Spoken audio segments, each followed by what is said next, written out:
This is the April 24th, 2019 Sustainability Board meeting.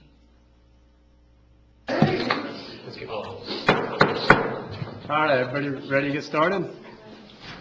All right, this is the April 24th meeting of the Sustainability Board in the City of Satellite Beach. Let's start with the Pledge of Allegiance. I pledge allegiance to the flag of the United States of America and to the republic for which it stands, one nation, under God, indivisible, with liberty and justice for all.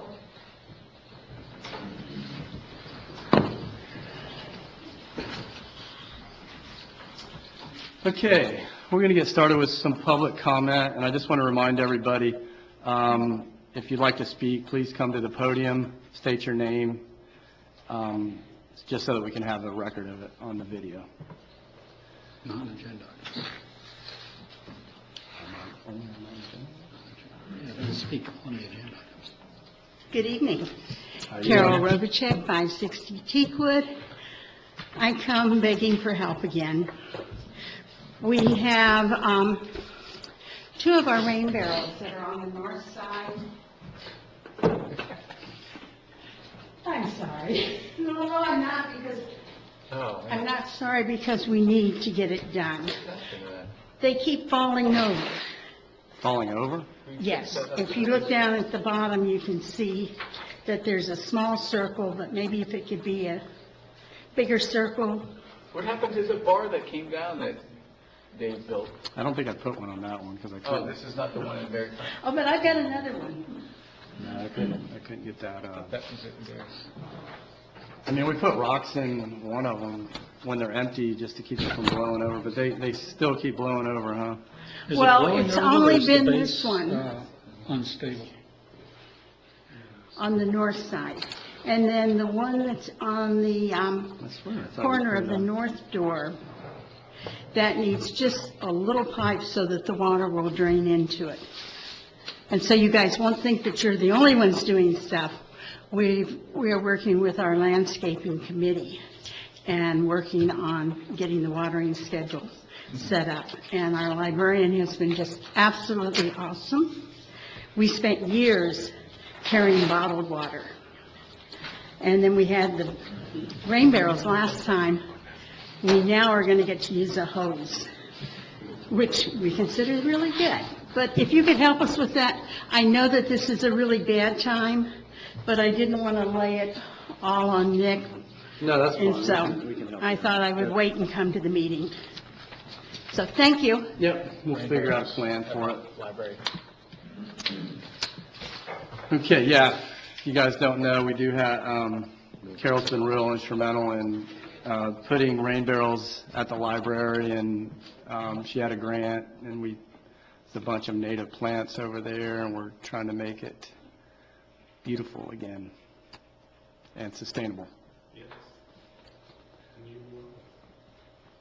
Okay, any other public comment?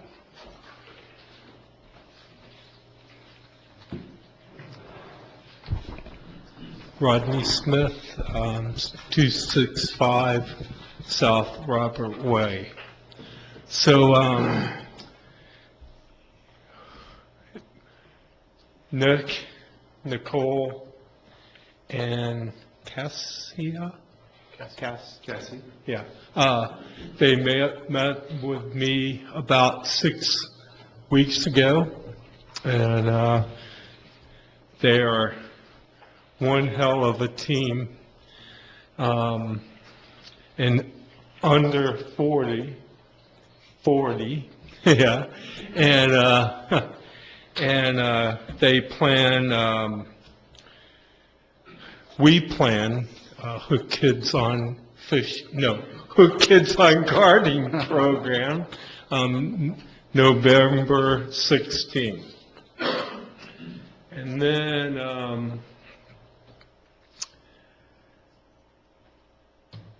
I gave you the printout or flyer, and you read it?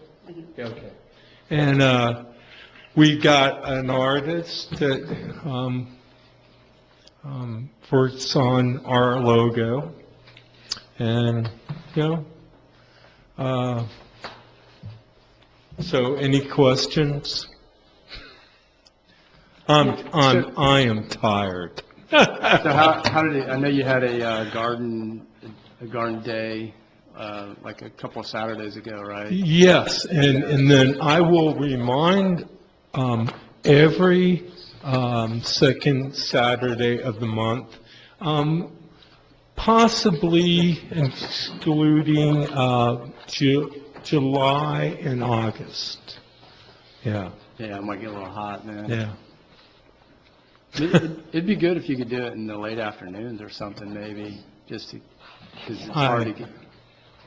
But I know, then you might be fighting the rain showers and stuff like that in the summer. Yeah. Yeah, it's tough to do gardening in the summer here. Yeah. Hard to get things to grow. Well, so I plant okra, lettuce, Yeah, okra would be good. yeah, and collards. Yeah, collards. And, golly, what's eggplant. And if you haven't had our eggplant, and it's all organically grown, and,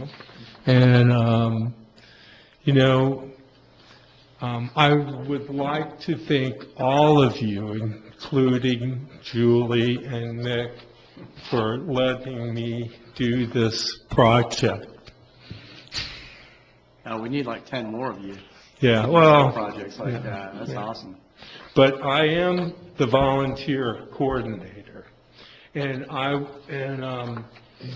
like to ask Julie if I could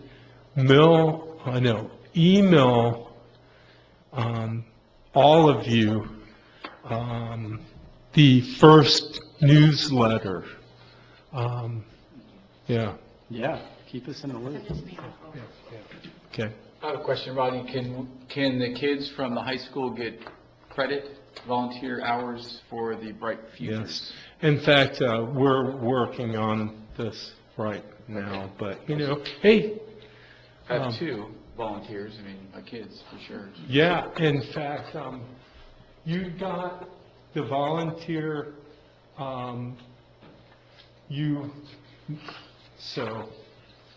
Nick, you make it happen, to the high school volunteer, you got the paperwork?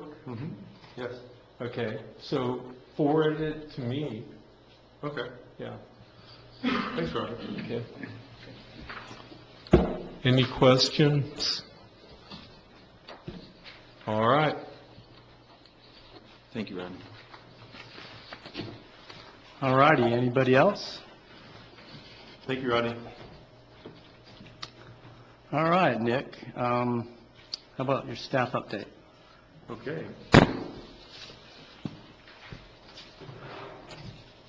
So completed this month, we had our 13th workshop from our Sustainable Action Plan workshops, and it was the electric vehicle revolution, and it was actually really well attended. It was partnered with the EV Drivers Club. And, Nice. It was really well attended. Yeah, it looked like an interesting topic. Good topic, it was really great. The next thing was on April 3rd. We were approved by council to submit for the Sizzler, the Sampson's Island Submerged Lands Restoration Grant. If we get the grant, we'll be doing restoration, oyster, clams, and seagrasses, habitat mosaic on the west side of Sampson's Island, as I spoke on earlier.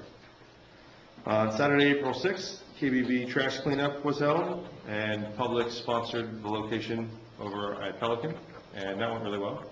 We co-sponsored that and cleaned up a lot of trash. On April 12th, we submitted the Municipal Achievement Award for environmental cities. So we went ahead and submitted this packet, and I went ahead and handed that to the board members.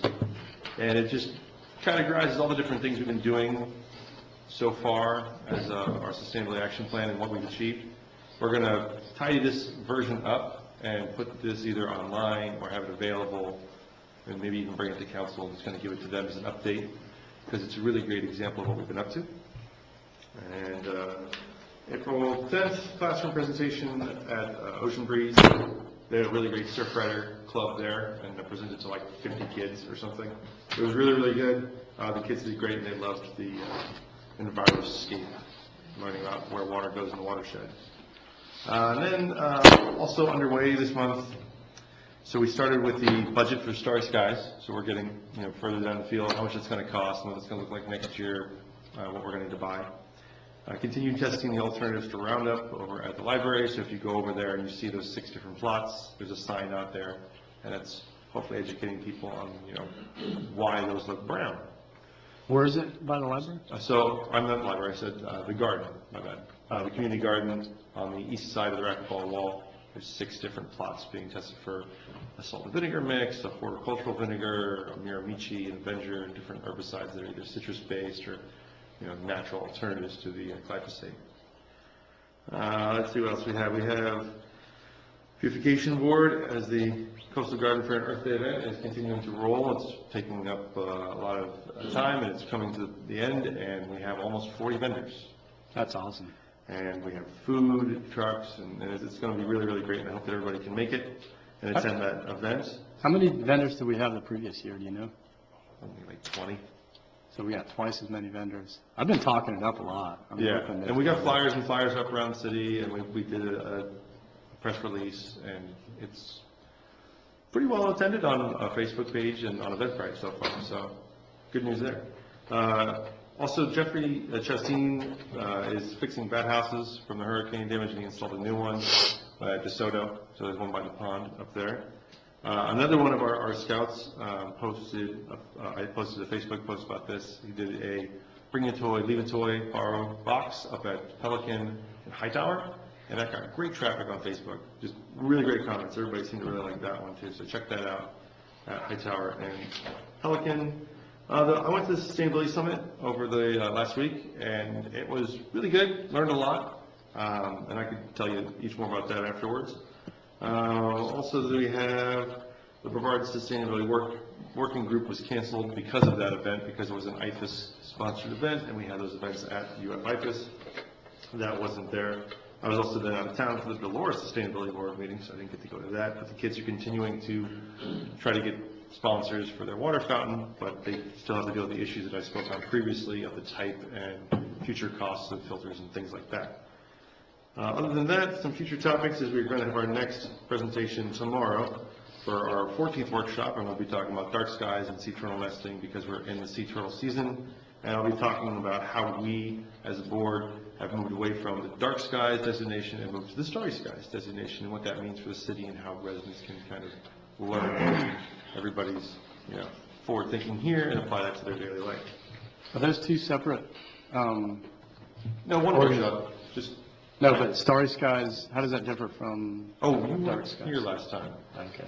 So basically, because Dark Skies is very difficult to implement because of its design, the board had moved to a language that was more suitable to implement within the city.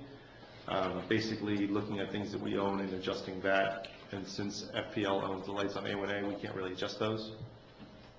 So that was one of the big things we would have to get over as a hurdle that we couldn't get over in 10 years. Yeah.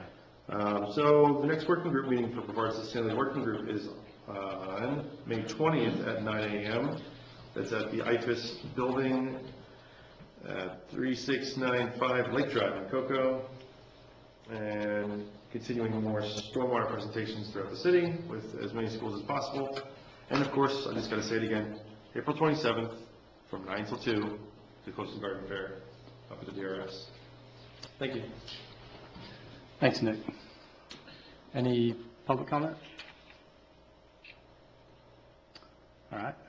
I just had a question about, I was looking around, within the city, they're actually spraying something around the fences and where, the weeds can be.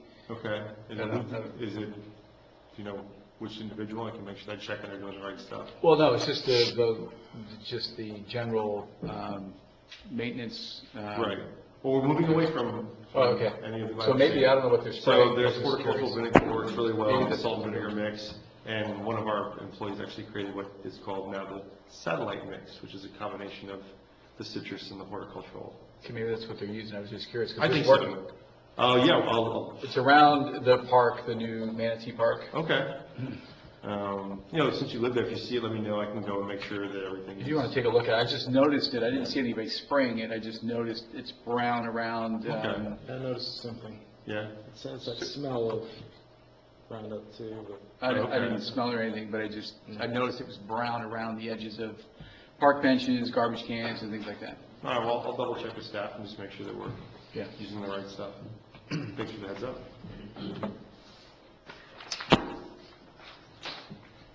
Any other comment? All right, moving on. We have a presentation by Chuck Jacoby with St. John's Water Management District on seagrass. Good evening. Chuck Jacoby. I supervise the estuary section at the St. John's River Water Management District. I was asked to come and kind of give you a little bit of Seagrass 101, I guess you could call it, and some information about how seagrasses are doing and how people are attempting to help them come back, which is the kind of spoiler alert, I guess you'd say. So first off, seagrasses are flowering plants.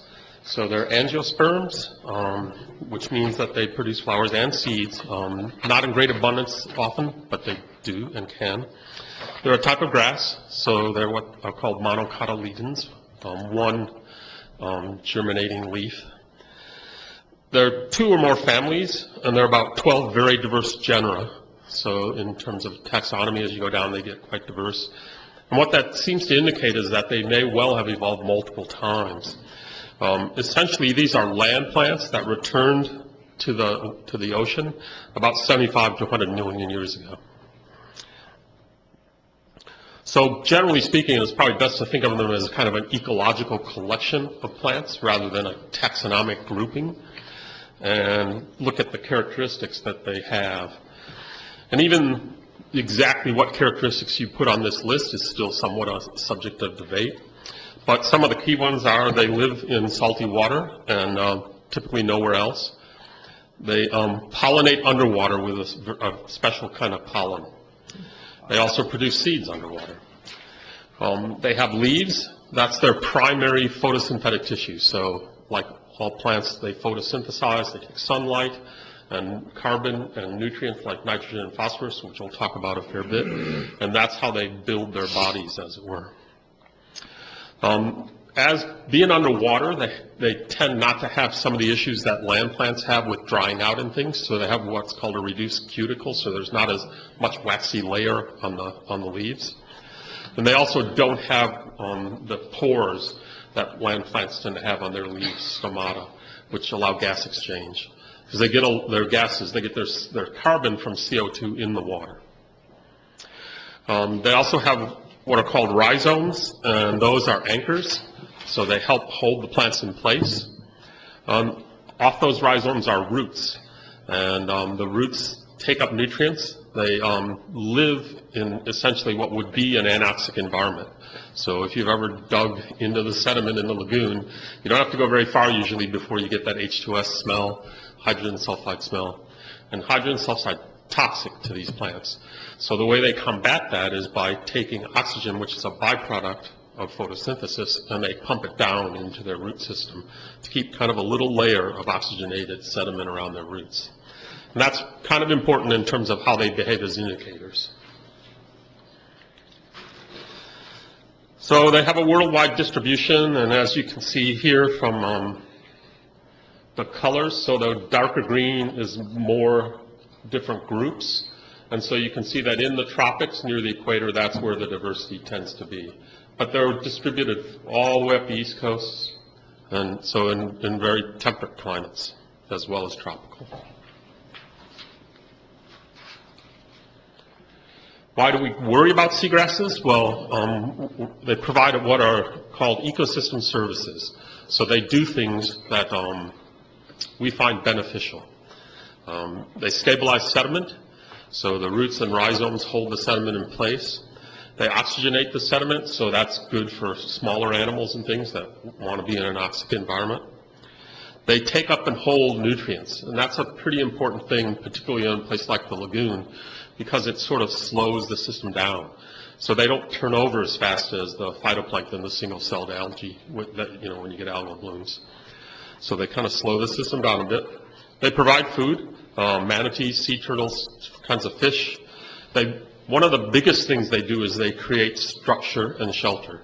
So they provide an environment where you can have the small fish and so forth hide from their brethren who tend to be cannibalistic.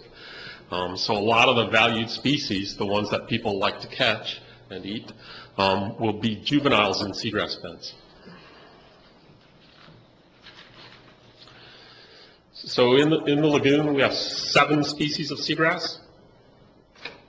Shoalgrass is found throughout the system. It tends to be in water that's a little over 6.5 feet deep. It's what's called a pioneer species. So it's one of the ones that gets in there, grows relatively quickly, stabilizes the sediment, and allows other seagrasses and so forth to come in afterwards. It tolerates a fairly wide range of salinities. It has flat blades and little notches at the tips, and the blades will be somewhere between 4 and 10 inches long, usually. Manatee grass, which is Syringodium, that's found typically a little deeper, so down at the sort of 5-foot range, but not very shallow.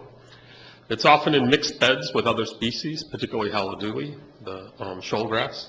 It has cylindrical blades, so they're like little straws, actually. They can get up to about 14 inches long. And this is the preferred food for the manatees.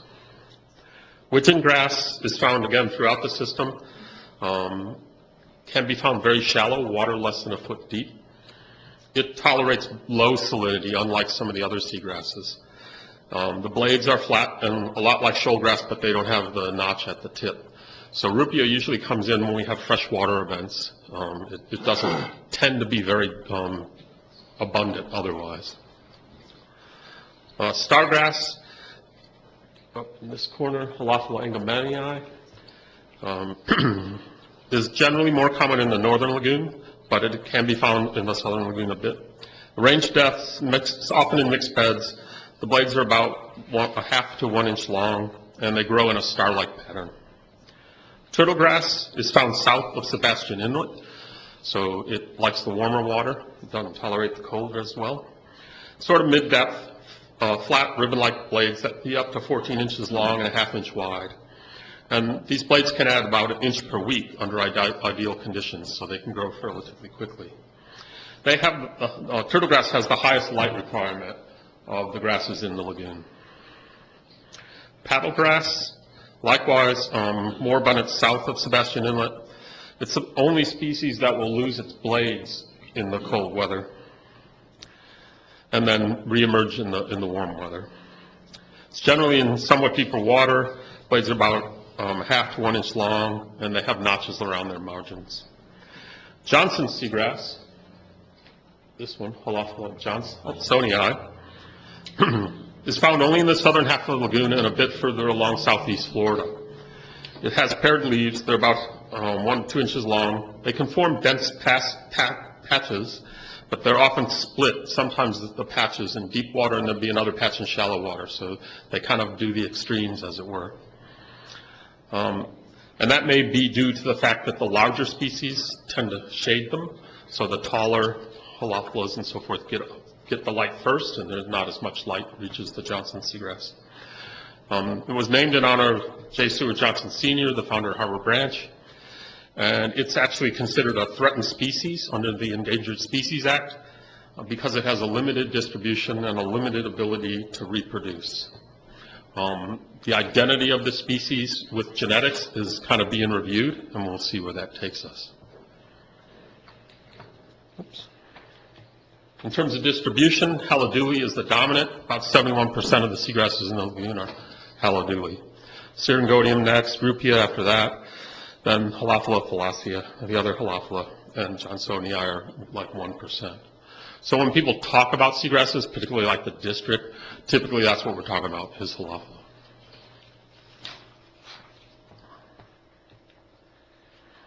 So is seagrass a good indicator? And the short answer is yes, primarily because it requires clear water. So they live, on the bottom at depth. They need that oxygen to protect their roots, and so they integrate the water quality above them. So if the light situation goes bad, they'll begin to tell you that. And we'll walk through that a little bit. So this is incident light along this axis, the percent of incident light at the bottom 1 meter depth. This red line here is about 20%, and that's where seagrasses begin to get stressed. So if less than 20% of the incident light reaches the bottom, it tends to put stress on seagrasses. And then we'll kind of walk through these sort of 5 times when you can see that the light dipped below that 20% mark. Take a look at what caused that and what the seagrasses responded. So the first thing that people think about when they talk about low light in the lagoon is algal blooms. Chlorophyll A is one of the main photosynthetic pigments. It's what makes things green, the plant's green. We use it as a measure of how much biomass, as there were, is in the water.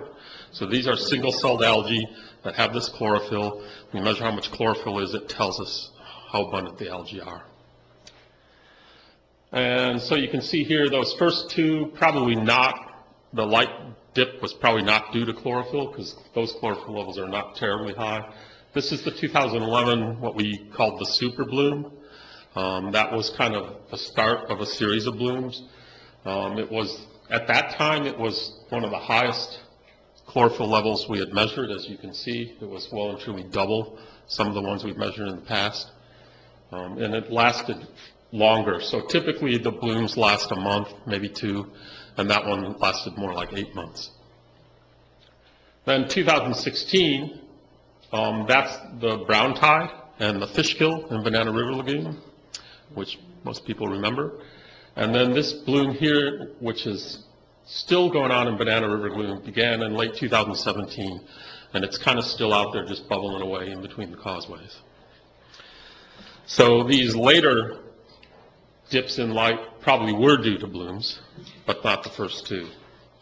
But other things can reduce light in the lagoon as well. This is color in what are called platinum cobalt units. Color is the tannin, it's the brown that you see. And typically that's driven into the lagoon when you get rainfall events, brings the tannins out of the marshes and so forth.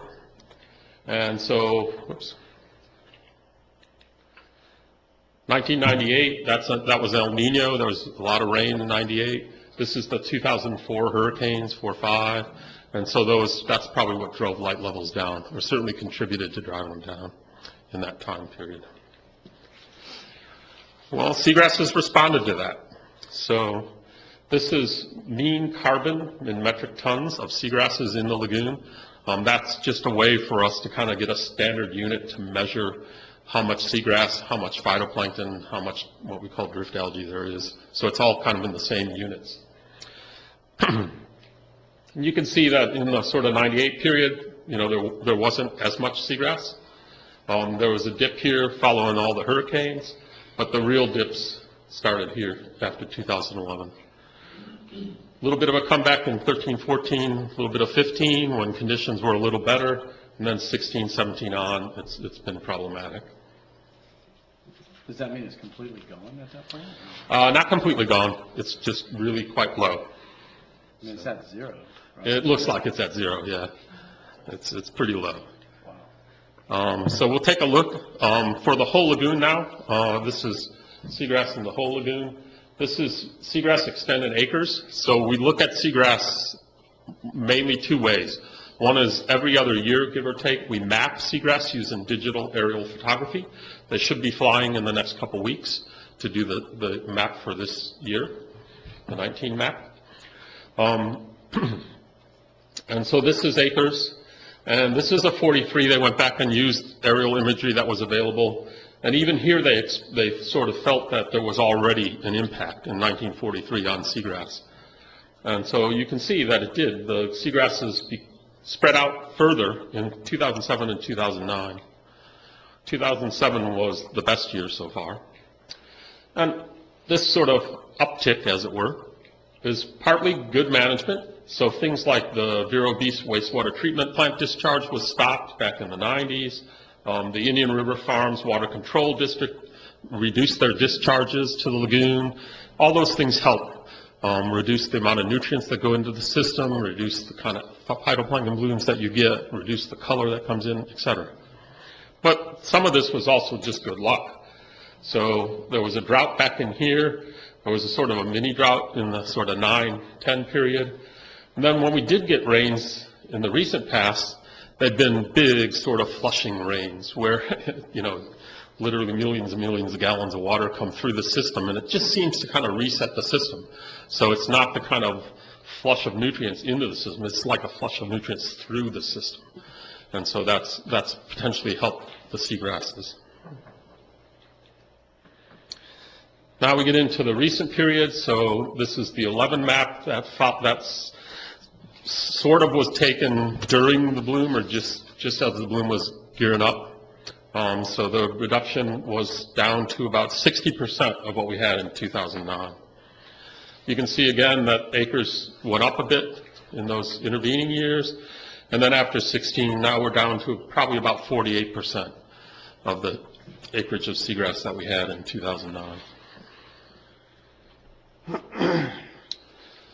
So I was asked to talk a little bit about seagrass cover.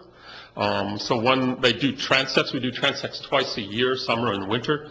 And transects are just lines that they follow going from the shoreline out to the far edge of the seagrass, the deep edge. And then every 10 meters or so, they lay down a big square thing, a quadrat, a meter square, and they look in that quadrat and try to figure out how much seagrass there is. So you try to say, well, 60% of that meter square is seagrass, or 20%. And so that's one of the metrics that we use. And in this case, we've converted that to what I call a biomass proxy. So one of the things about, in the old days when they talked about cover, the cover of the seagrass actually looked like it started to drop from about early 2000s on. Well, that was because the seagrass were spreading out. So the way I've come to think about it now is it's like you have a spoonful of peanut butter and you can put it on a cracker and it'll be, you know, so deep, or you can spread it over a piece of bread and it's spread out. So we try to get around that issue by taking the mean percent cover, multiplying it by the transect length, and that gives us this biomass proxy. It's not converted to carbon, that would just be another multiplier, but it gives you some idea of actually how much seagrass there is in the system. And so the gray colors are basically 0% cover, the white is missing data, and the darker the blue, the denser the seagrass. And that red line is the 2011 bloom, so you can see that after that, that's when things really started to change. So you had a lot more gray, and that was found even down south where they have other issues than we had up here. Yes, sir. So the bottom axis, that's years? I can't see. Yep, the bottom is years.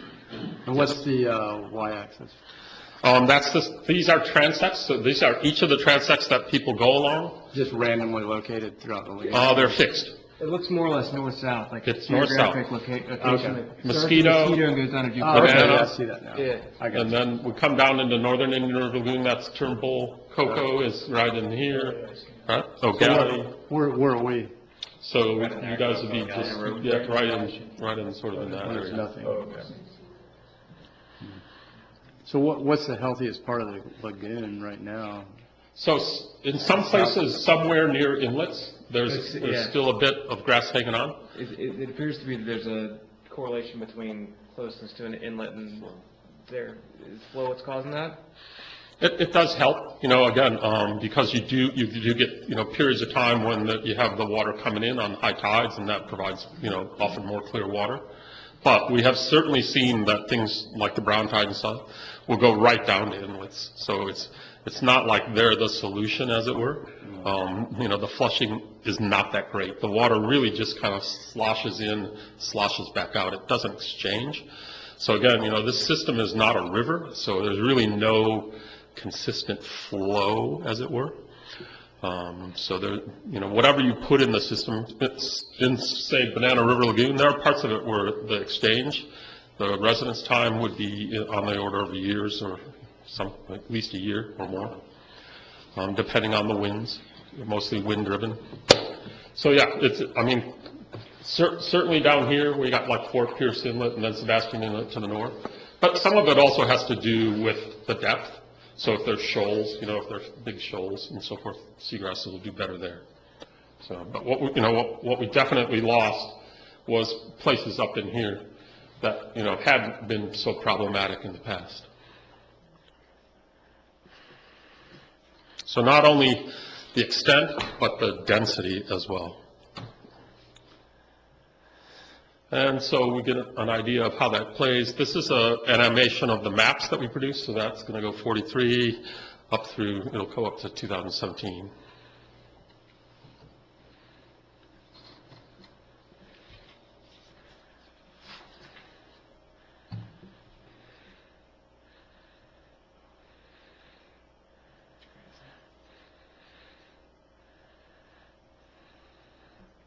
So that's where we stand. And we'll see what 2019 looks like. Don't expect to see a lot of improvement, unfortunately.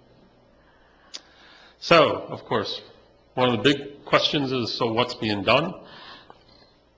And the primary effort that's going on is to reduce the loads of nitrogen and phosphorus. Nitrogen and phosphorus are what are called macronutrients. They're the ones that organisms need in the largest quantities. So they're the ones we tend to focus on.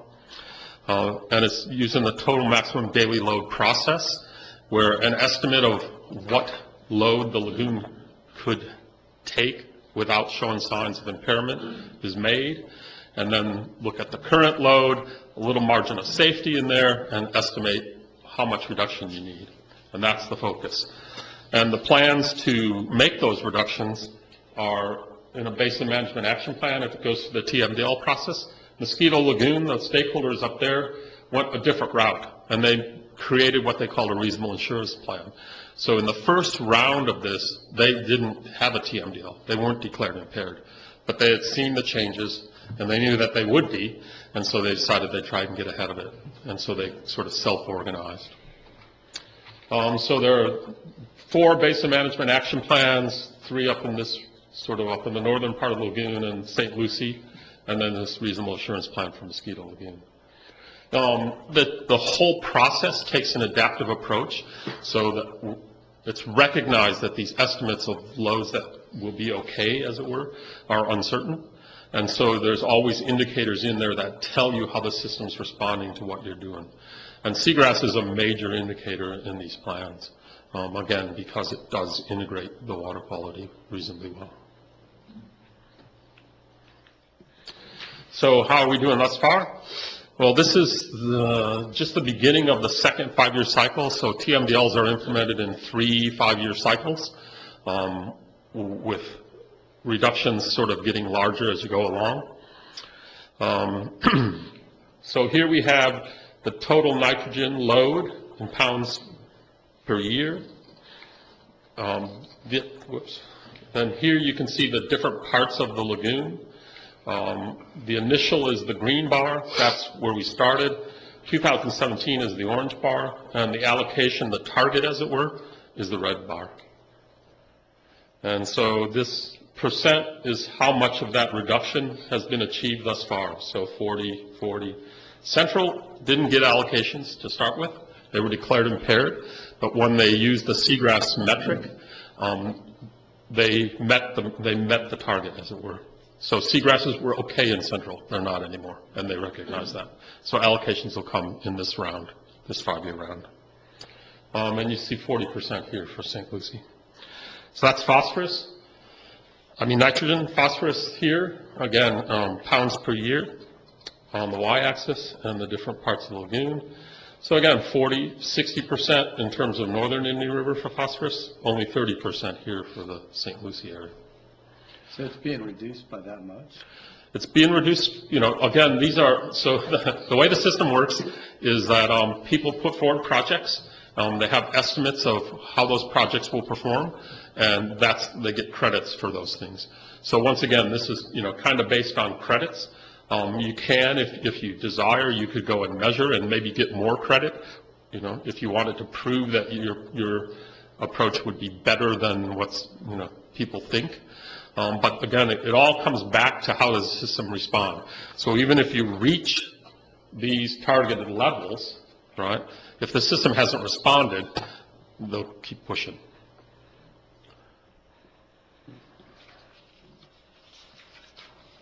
Do we know what that's attributed to? The reduction?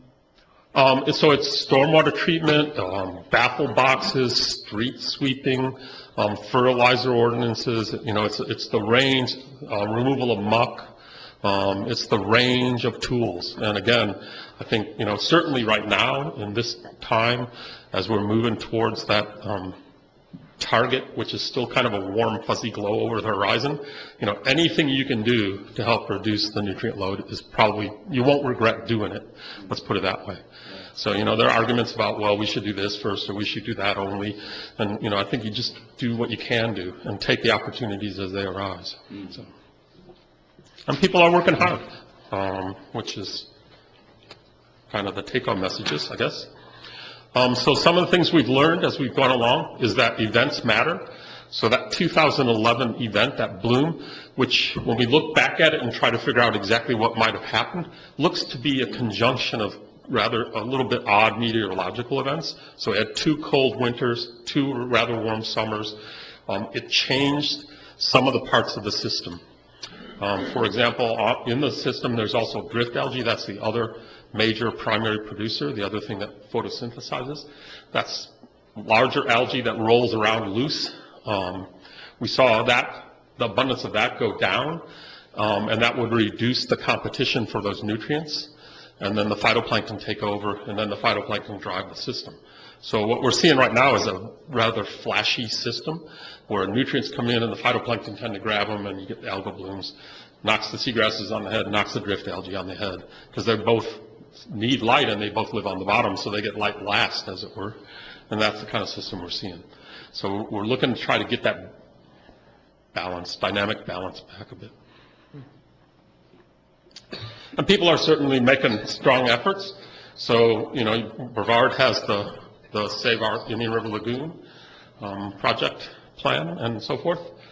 Indian River has some sales tax they put in St. Lucie. Volusia's voting in May, apparently, if I can get that right. The Brevard Tourism Development Council is now given grants to help with lagoon restoration. I should add that, you know, all of the TMDL process is a restoration process. So it's trying to go from impaired to kind of even footing.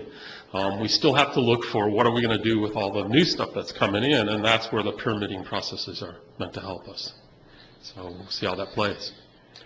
You have the IRL Council, the National Estuary Program and their grants.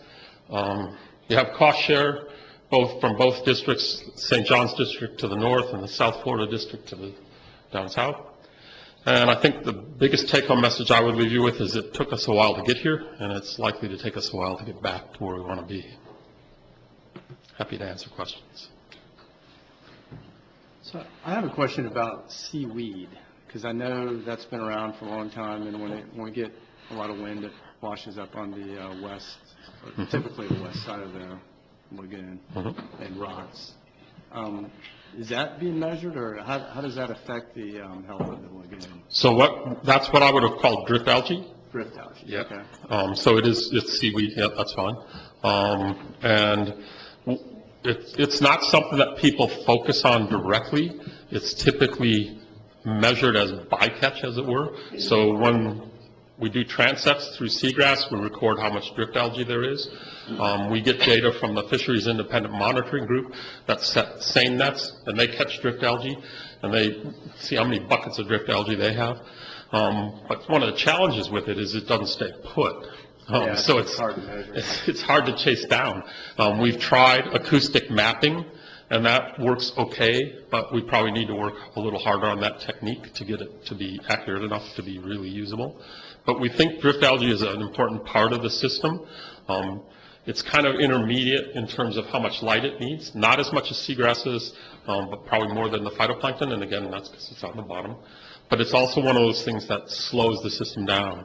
So drift algae tends to come up about now, and then when it gets really warm, it tails off again, and when it's cold, it's at low abundance. But that sort of process, that cycling of nutrients, is probably really important to the lagoon, and something that we may have to think about as we go forward. So we thought about loads, what goes in, now we need to think about how it behaves when it is in, and we might need to work on that. We might need to replant seagrasses. We might want to harvest drift algae. I mean, again, there are trade-offs involved with each of these approaches, but in the short run, maybe that's something we would do, because that would remove those nutrients from the system. But it also removes the habitat, it removes food, so, you gotta go, okay, what are we getting here? Are we on the plus side or on the negative side? Yeah, when I was a kid, I worked at a campground south of Fort St. John, Space Center Campground, it was called. It's still there. I think it's called Manatee Park or something. It's a county. But anyway, one of my jobs was to go on the shore Rake it up. with pitchforks and, Yeah. and throw that stuff up on the shore Yes. because of the stink and It does. people It wouldn't does. like it. It does. But even back then, it was. I remember times where it was so far out we'd have to go out on boats and get it. But Yeah, it can become really, really abundant, and it grows pretty fast because it doesn't have a lot of structure, so it doesn't sort of it's not as robust as seagrasses, so it can grow pretty quickly. Are you measuring the depth of the lagoon? Because I know with global warming, it seems like with seagrass, you need more light. And just from growing up here, I've noticed Ski Canal or Grand Canal is definitely, I mean, I can see the way the canals are. It's probably a foot deeper than it used to be. Plus the houses are sinking. I'm not sure I'm getting taller. I would be surprised if it was that much change thus far, but certainly habitats like seagrasses may well be squeezed between, the rising sea levels and the hard surface edge of the lagoon, as it were. So they're going to need some place to go, and sea level rise may well be an issue eventually.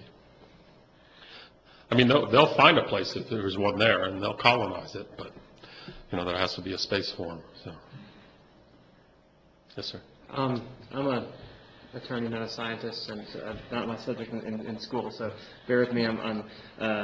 This is a simple question, but metaphors kind of help sometimes. But what I've heard you say about the 2011 event, which is kind of when things started going haywire, is there was a nutrient load that was in the lagoon at that point, and there was this series of meteorological events, which is kind of like you've got a tinderbox, and that was the initial spark. Is that a good kind of? And now we're as it's repeated, we've got two issues. There's getting the nutrients or trying to filter out what's already in there, and then reducing what's going in. So as in the future, if those meteorological events or the brown algae that now already is physically in there in the lagoon comes back, there's not going to be the nutrients to feed it. Is that essentially the long-term plan? Yeah, the long-term goal would be to reduce the amount of nutrients that go into the lagoon. So nutrients are kind of cycled and to some extent lost. So phosphorus binds to particles and becomes not biologically available. Nitrogen compounds will get what's called denitrified. Bacteria will scavenge the oxygen off of the nitrogen and send the nitrogen off as nitrogen gas into the atmosphere, which again is typically not biologically available. So the nutrients that are in there will eventually wind down, but you have to stop the loads to let that happen. Well, and like you were talking about why the brown algae is still so present in Banana River and not in other places. Is there an explanation for that? I mean, will that naturally dissipate? I mean, do we know? It will eventually. I mean, evidence, so the brown algae that we have is the same one that bloomed in Laguna Madre. It bloomed there basically on and off for about 7 or 8 years. Brown algae is one of what I'll call the series of bad actors that have taken over our phytoplankton. So in the old days, phytoplankton blooms in the lagoon were typically diatoms, which build silica houses, and so they usually run out of silicon, and that's when the bloom fails. And diatoms like pyridinium, which is the thing that gives you the bioluminescence that everybody loves to kayak through. Well, those are larger phytoplanktons. They're big, which means that they don't turn over quite as fast. The new species that are dominant now are really small. So if you look down at your page in front of you, if you find a period at the end of a sentence, the larger ones, you can get 200 of them across that period, shoulder to shoulder. So they're really tiny. And the brown tide and some of the other ones that we have also have the ability to use what are called organic nutrients. So those are nitrogen and phosphorus molecules attached to carbon. Typically, phytoplankton have to wait for the bacteria to churn that for them. Well, these can do it themselves. So the brown tide in particular basically just lives on its own waste. So the bloom just keeps cranking and cranking and cranking and cranking, and that's why the durations have gotten longer and longer and longer, because these are more problematic phytoplankton. So we basically need to wait it out and then try to be anti-prepared, to prevent the circumstances being favorable if and when it tries to come. Again, if we can reduce the loads, then we should be able to tamp everything back down again. And seagrasses, as you saw, in those few years when there was a little bit more light, they tried real hard to come back. Now we may have to help because we've lost so much, and they typically spread by rhizomes, so they spread vegetatively. They don't, most of the species we have don't come from seeds, so we may have to help. And I know it's probably slight in the short term, much like the depth change, which, whatever it is, but is temperature being measured, and does that play a role in it? Temperature does play a bit of a role, but the temperatures here typically don't stress seagrasses that greatly. It does stress the drift algae probably a bit, so cold temperature and warm temperatures, the growth is less. We don't probably have the extremes to kill them, but we slow down their growth. And that's what we think we saw. Is that contributing to the algae, though, the temperature change? No, because the temperatures aren't really on a trend, as it were. Yeah. But what we think we saw was, a series of odd temperatures back to back. And that we think tamped down the drift algae. We've also come to understand that there are what I'll call internal loads. So there are loads that in the TMDL process were not made explicit. That's the muck that everybody talks about and people are out there trying to dredge. Groundwater may be a load that we didn't explicitly go after. And those are things that we may, as we go forward, and we're not seeing the response we hope for, we may need to invest in figuring out how that works a bit more so that we can target that. Can I ask you one more question? Number one thing that's either already being done or can be done to try to renew the growth of the seagrasses and reduce the current algal bloom situation? The number one thing? Yeah. Again, it's just reducing those loads of nutrients. That's probably the best thing we can do at the moment. As we go forward and water quality if it starts to stabilize, then as you'll hear in the next presentation, we may want to go in and plant seagrasses. Now there's a lot we probably still need to know about how to do that at the scale that we're talking about. No one's done it at the scale we'd be interested in trying to do it at. And so, we may have to invest in learning the best way to make that happen. And you'll hear how hard it can be to get seagrasses planted. You think, laying new sod in for your lawn is hard. This is a little trickier than that even. So. Chuck, really appreciate you coming. So that in 2011, the bloom that occurred, the report that was generated as a result of that, which I think the final draft came out in 2014 or 15. So it was a real good indicator as to what happened, but according to the report, it didn't. I think there were 30-some people that were part of developing that report. There were probably 12 institutions throughout the country that actually contributed to that report, and how we got there seemed to be really up in the air. And we had been experiencing a fairly high degree of drought prior to 2011, which would have maybe been a good argument for where would this system all of a sudden get infected so badly. What do we know now that we didn't know in 2014 or 2015 about what occurred in 2011? So, one of the challenges about 2011 was the event wasn't something that we had seen before. And so there were parts of the system that people weren't tracking in detail. What we did for that that report you're talking about was try to go back and ask people who do some of this, can we see what you've got? One of the things we were worried about, again, we saw a shift in the players. So the 2011 bloom was a small green phytoplankton and what we call picocyanobacteria, they're blue-greens, but these are even tinier than the green.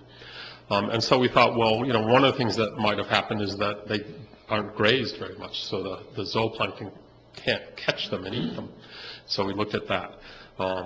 We looked at temperature and, so forth and so on. So since then, we've invested some money, the district has, in trying to take the questions that report generated, as it were, and see if we can flesh those out. So we know a lot more about muck, and Brevard County's been leading the way on that recently.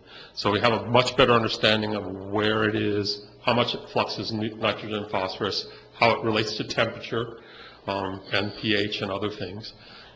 We have a reasonable handle on drift algae, and particularly because we've seen more than one signal, we're able to see the interaction with the seagrasses and the drift algae and the phytoplankton, so we understand that cycling is a key part of how nutrients affect the lagoon.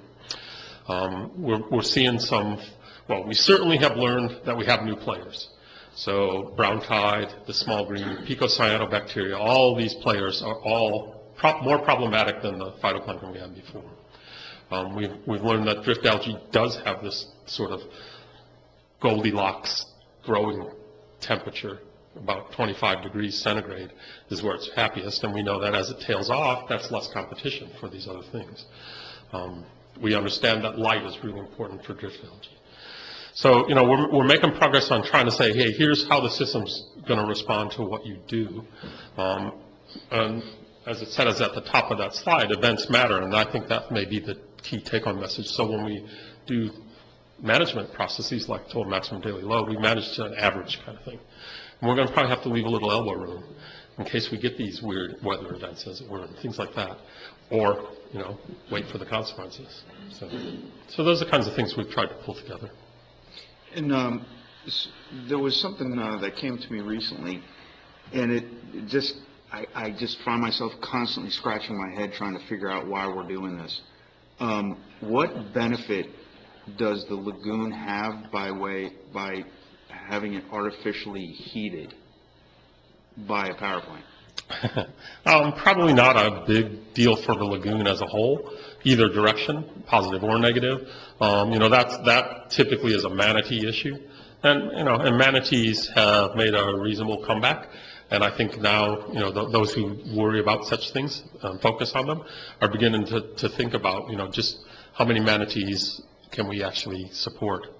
I don't think anyone could look forward, back when they started, when it was threatened and endangered, they didn't foresee that they would ever get to where they might have an issue with too many, as it were, or not enough carrying capacity for them. But, that may be something we have to take. And manatees are actually beginning to move more. And so they may sort themselves out. Again, if there's not food, they move. So. Is the power plant that's in Titusville now, is it using the lagoon to cool, or? I'm afraid I don't know for sure. It's still pretty. I had heard recently that power plant was forced to artificially heat the lagoon, and it no longer needed to. Which one are you talking about? The new one in Titusville? The FPL plant that's converted to natural gas? Mm-hmm. Yeah, that one's they still use water, they still heat water for turbines. Yeah, I've heard recently that they don't. But they're doing that simply. The guy that works there on my street. Yeah. He's telling me. I'd love to talk to that guy. I mean, the temperature might be different, but.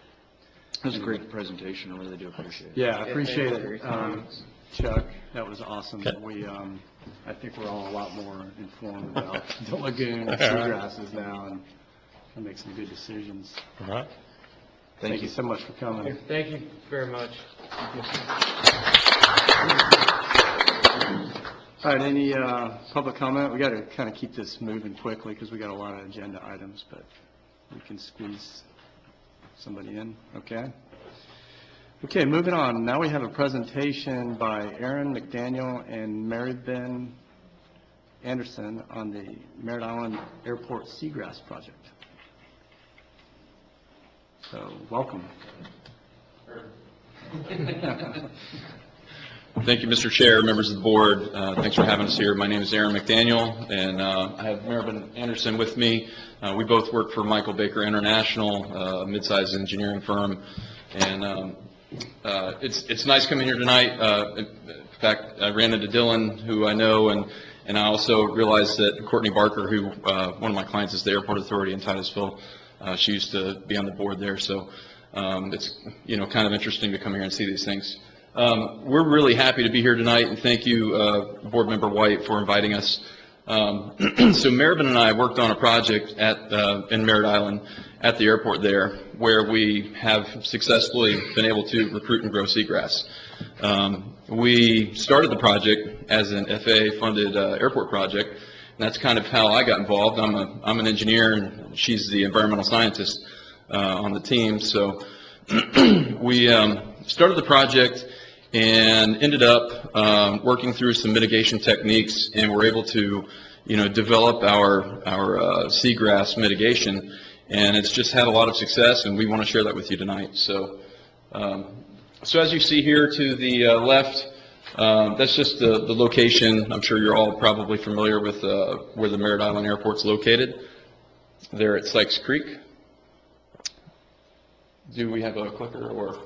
Oh, sorry, thank you. Okay. So just to give you a little bit of background, again, the original goal of the project was to develop a runway safety area so that basically in terms, aircraft have a place that if they miss the runway, they're not going to end up in the lagoon or in somebody else's area. And so at this particular airport, they were obviously missing the end of the runway safety area, which is a very important piece. And so our initial project included fixing that and adding that. But of course, we impacted seagrass, and we impacted the environment by doing so. So we developed some mitigation techniques to fix that. I also want to point out here on the screen that there's definitely some erosion happening on the shoreline on the north side. And if you also notice what's missing on the shoreline on the north side that's probably contributing to the erosion that's apparent on the south side is the vegetation. So very important to the shoreline protection is that natural vegetation to protect it. The maintenance director pointed out to me when we got there to initially look at the project, he said, look, I put this big rock out here 10 years ago, and there was 10 feet of water in between the rock and the shoreline. He said that's where the shoreline was. And so we started developing the project and working through it with Maribel. Oh, I'm not doing something right? Not behaving. I'm sorry? Yeah, it's just not going through.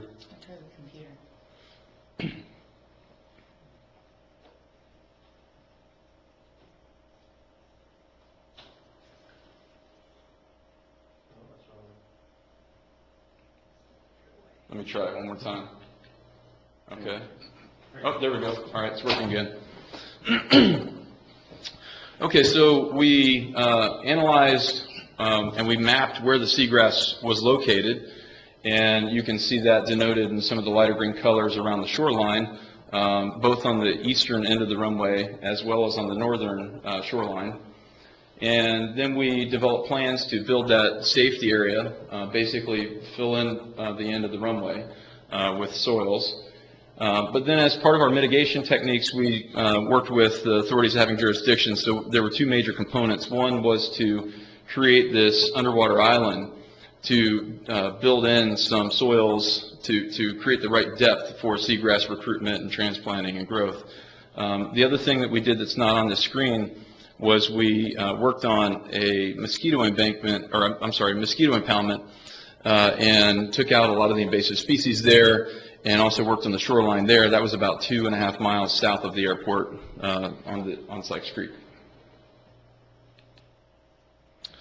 So in our mitigation plan, I won't go through this whole thing, but the important pieces are that we included the seagrass and the on-site, what I'll call the on-site, which is right next to the runway, mitigation area, and also a sovereign submerged lands permit to the DEP and construction of that underwater island, but also then our work at the off-site mitigation area, the impoundment, and what we've done there.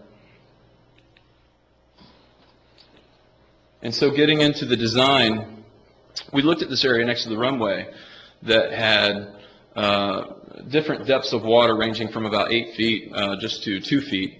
And Maribin helped to identify this area as a potential location to build this underwater island for seagrass recruitment. And so you can see it denoted there in the red circle. Some different coastal modeling went into this. So we looked at how to control the erosion happening along the shoreline and how to protect it. What we ended up doing was bringing in some articulated concrete block, and then within the block, we planted different plants to try to make it look more natural, so it just didn't look like a concrete shoreline. But then we also, looked at the tidal range, which in this area is really influenced by the lock, not as influenced by tidal flow because it's so far away from access to bigger water. We also looked at water levels and how they're influenced by rainfall and evaporation and wind.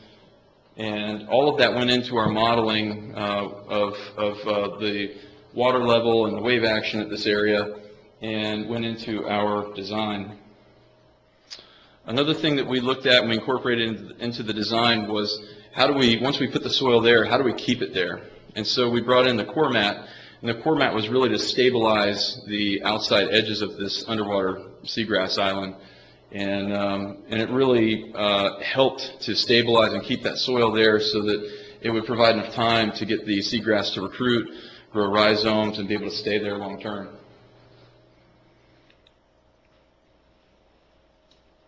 So now we talk about seagrass, which is the fun part of the project. The seagrass to be impacted was at the end of the runway. So we didn't want to just bury it. The permit, after all was said, was done, because the Seagrass Island was mitigation type for St. John's River Water Management District. Took me 2.5 years to convince them through the environmental assessment that we didn't want to relocate the seagrass because of what's been happening at the Indian River Lagoon, because then we would be subject to success criteria. When the permit came out, they said it was a voluntary transplanting of seagrass. So, long story short, we didn't have to harvest the seagrass, but we couldn't rightfully just bury it all. So voluntarily, I worked with another consulting firm, Sea and Shoreline, who harvested some of the seagrass and took them back. So this is the harvesting of the seagrass. If you ever seen, this is the shovel method, where you actually shovel the seagrass, shake the sediment loose, which means everything that was living underneath there. As Chuck talked about, that is a whole environment by itself. There's oxygen in mud and muck. There's an area that has no oxygen and has oxygen. So you have critters that thrive on anoxic sediments, which is your copepods, your polychaetes, your worms.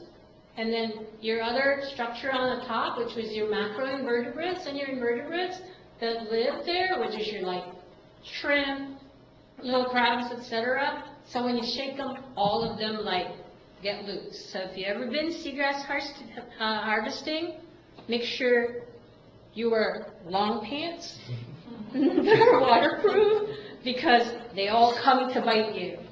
So that's the fun part of and so we put them in bags and we put them in trays. So one of the other things that we did as part of the construction is that we used copper dams because it was minimized environmental impact. So this is what it looked like in 2015. That's the 1 acre seagrass mitigation island that's being constructed. So one of the things that was done was they harvested the sediment from where we're going to impact seagrass. So after we took the seagrass, we took a foot of the sediment, meaning all of the critters that live in there, and some of the rhizomes and the root systems that were there, and it was put on top of the 1 acre seagrass mitigation island.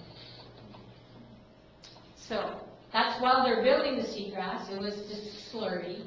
The other thing that was done was we took a sediment core sample where the seagrass was growing at the end of the runway so that they could mimic it when they were building the top 2 foot of it, so that we had the right soil formula, so to speak. If I could, just real quick, when she talks about the right soil formula, we did analysis on several different soils that our contractor could find locally.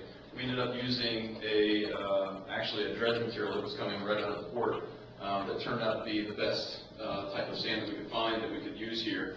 And so that definitely went into constructing this, and there was a lot of work that we did as a team to try to figure out exactly which soil that we could procure at the time would be best for this. So it's like, Aaron, I want this, and so Aaron fetches. And then I lost hair. More hair. All right, so the next slide, please. So this is during construction. As you can see, they actually filled 280 feet into the river while they were building the 1 acre seagrass mitigation island, just to give you a perspective. Keep going. And that's a different view of it in 2016, after it was done and the new RSA is done. So you can see the shadow on the island? What are you looking for? Oh, laser? Yes. See the shadow on the island? That was before it was planted. So that is your drift algae. They actually settled on that. I call them underwater tumbleweeds because they move around. So they were there, and so we have to take some out before the planting, so keep going. So manatees are voracious eaters, and you have a lot of them in the Indian River Lagoon, more so than I think than the system can handle, I was really glad that you noted that. Mr. Jacoby noted that you might have too much manatees than the system can handle, because I have never seen so many manatees, and I get around. So this is actually after we planted the Spartina. This manatee was eating the Spartina on the shoreline, so that's how voracious they were. They ate a lot of it. I had a contractor come back and replant, and they ate quite a bit of the Spartina. All right, so that was so this is the harvested seagrass at the nursery. They actually put them in, so those little seed pods are for the mechanical portion of the planting. Keep going. So our project partners are Dixie Crossroads, and their partners funded the seagrass planting. It was done at cost. Dylan is very familiar with it and has been at the site. Brevard Sioux, that was the mechanism of how it was funded, because it has to be a nonprofit. And Sea and Shoreline were the contractors that worked with Michael Baker for the seagrass planting portion. So keep going. So this is the seagrass planting. We called it GEM, and it's called Jim's Environmental Boat. His kids named it. So what it is, you see the big wheel? So you put the seed pod in there, and it goes underneath, and then it shoots it into the ground. So it's like it injects it, but it's spaced properly. So the wheel goes, so you keep going. So he feeds it into the pipe, and then the wheel goes down, and then plants it one by one. And the reason why we had to do it that way is because we were planting 1 acre. It's like a lot. Hand planting, it would take a while. So there he is, feeding the wheel. So, Aaron, if I could real quick, these guys were really true innovators. They actually had been sod farmers, but true innovators. These gentlemen that Mervin's talking about, they really developed all this themselves, in their backyard, and they said, if we can grow sod, we can figure out how to grow seagrass. And it took a lot of work. It's not like growing sod. They so he's being modest. Jim is the father of seagrass. He's been doing it a long time. He started to do it in the 80s. What's Jim's last name? Anderson. Jim Anderson, I've known him for a very long time. So we come from Tampa Bay, and we've been planting seagrass in Tampa Bay for a while. Sure. So that's where we all came from. So this specific device, is this the pointer? Yes. All right. So this is a seagrass cage, and the reason why we use the seagrass protection device is to exclude pinfish, turtles, and manatee from eating the seagrass until they get established. The millimeter size of those are sized so that pinfish cannot go in there, but little fish can. And this is actually a sandbag that weighs it. So the weight, and it's been tested, it's been tested in several seagrass restoration projects that we worked at, that a manatee cannot topple this because the weight that was used to keep it down is too heavy for them. And the reason why it's cylindrical is it's more stable as well. So I hit the down arrow. So these are the seagrass detection devices after they were installed. And these are us seagrass monitoring with MIT students. So MIT freshmen, sophomore, and graduate students from their marine biology class, we work with them to do monitoring with us twice a year. We did that for 2 years. That's one of the scientists that I work with. And they're there doing fish sampling, and he's actually has the salinometer, a refractometer to measure salinity. So this was one of your questions earlier. So one of the things that is very unique about him, when he talked about seagrass, how you're going to figure it, is actually a proprietary method. So the cages are excluded. So we have biofouling, so they have to be cleaned every month. That's what they are. And you see him, he's actually using what we call SAGE. SAGE is a subaqueous growth enhancing formula, which is like minerals and enzymes specifically formulated for rhizome and seagrass growth and, expansion of the root system. And it's like the rabbit and the hare. The rabbit and the turtle. The turtle that took the bottom of the banana plant. So we wanted them to be more stable, so that's why we're growing the root system for the seagrass. And it's not non-eutrophied, meaning to say it does not contain nitrogen and phosphorus. So that is what is very unique about this project. So this is in November 2016. That is actually Jody from Brevard Sioux. That was 2 months after it was planted. It was planted in September 2016. And as you can see, the rhizomes now are growing out of it. Then we have Hurricane Matthew. Just our luck. So in December 2016, we lost a lot of leaves. We had a little bit of layer of sand on top of it. And this is in 2716. You can actually see the fouling in there. That's in January 2017. So, and you're just going to see a series of pictures. This is in February of 2017, a few months later. You can actually see some, not just seagrass, but then you can see that they've created an environment. To your upper left is baby horseshoe crab, and then you have a spider crab. Later on, I'll show you some more pictures of other critters that use the system. So that's a seagrass comparison of winter versus spring growth. And so in March, we dedicated the island and named it at our request to name it the Rodney Thompson Seagrass Restoration Island. Mr. Thompson passed away in November the year before. And since one of our largest donors was Laura Lee, we named it after her father, which is a testament to her contribution to the Indian River Lagoon and its restoration. So this was a picture of the dedication ceremony. So in April 2017, you can actually see some gastropod eggs on the Haladuli blades, and you can see a very distinct patch of the seagrass. Again, that's the cage after. If you look at the cage, you can see the seagrass around it. And actually, we have growth outside of the grass as well. And this is in May 2017. That's Caulerpa, which I saw a lot of today. And I don't know if you can see that, but there's a baby horseshoe crab right there, and that's staying on the Calerpa. So in May 2017, you can see we have more seagrass, had a longer rhizome root system.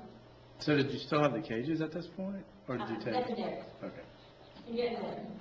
Where we're under contract to keep the cages for 2 years is what we estimated with a couple of hurricanes behind our back. So this is in May of 2017, and there's a net casing right there. So when Mr. Jacoby talks about that it's a whole system that they create, not only does it take nutrients up and phosphorus, it creates a whole community. Seagrass are really, really great for that, for the ecosystem, for cleaning your water, but it takes clean water as well for them to try. So as you can see, there's seagrass growth right there outside the cage, and I have a whole bed of it. Actually, I had an aerial that showed it. So there's a good shot of how thick the seagrass is. And there's also a bed of Calerpa on the other side. That was in July of 2017. And in September, we had another hurricane. I just had my luck. So it decimated. So what it did was it took a lot of the blades, but the root system is still underneath there. So in 2017, those are the cages and the growth outside. We had a layer of sand on top of the island. So this is what it looked like in 2017. As you can see, we lost a lot of the blades, but the root systems were there. So we checked, pulled a couple to see if they were still there. There we are in 2017. And in May, so as you can see, you have May, November, May, and then November. So it's growing back. They're still getting food. This is in May 29th, 2018, and this is in August. So here we go in August. So they're coming back strong, which is their growing season is in the summer. And in September 2018, we took the cages out. And so you can see that you have patches. Not as thick as before, but they're still there. The root system is there, and they're going to be fine. So the lessons learned are, Mr. Jacoby is one actually of the ones that I sought out before we designed this. So we designed it based on what we know. You know, we had to use cages for exclusion devices to make sure that it would have a viable seagrass bed after all is said and done, for obviously the pinfish and the sea turtles to eat, because that's what we planted them for. But we didn't want them to pull the blades and eat them and the root system along with it. We wanted to make sure we had a good root system base, that they were properly anchored. So they would, it's like mowing. So they eat, they mow, and they'll go back so they can come back for more. So we coordinated with Gender Lagoon, with FWC, with Corps of Engineers, St. John's, with other folks that have done seagrass before. And I learned a lot from them. So planting seagrass is like farming. You can't just plant it and leave it. When you guys sod your lawn, you water it, you fertilize it, whatever you need to do, until they're a stable system. This is what we did over here. We nurtured it until we knew that they were grown up enough, basically, that they can try by themselves. And last but not the least, have a contingency plan, because who would have guessed we had 2 hurricanes in a row that hit the island. And so these are opportunities that kind of dropped in my lap. I kind of met the professor, and I said, would you mind coming over and helping us out, and so I can work with your students? So it was a win-win for us. They all got to see what they would be when they grow up, because they work with us. And these are all our partners. It takes a whole community, not just consultants, not just government, but a whole community to actually make this project successful. And we are grateful for our partners. And We actually had awards, I took that slide out. But this is a picture of our offset mitigation area, which I was at today, and I was just telling Mr. Jacoby. The last storm brought sand over and slumped our banks, so deeper areas that were mucky are now covered with white sand, and of course we lost part of our shoreline. But today, I saw a lot of Halophila and Calurpa, where there was none before because it was deeper, because it's shallower and it was sandy, but it had nutrients underneath as well. Do you have any questions? How long did that grass take? It seemed like it was a couple of years. Is that how long it takes? So it normally only takes 1 year. The reason why we had a setback, well, we did 2 years was as a contingency. We would have been fine after the first year had not the first storm come, because you saw I had like a real lush bed.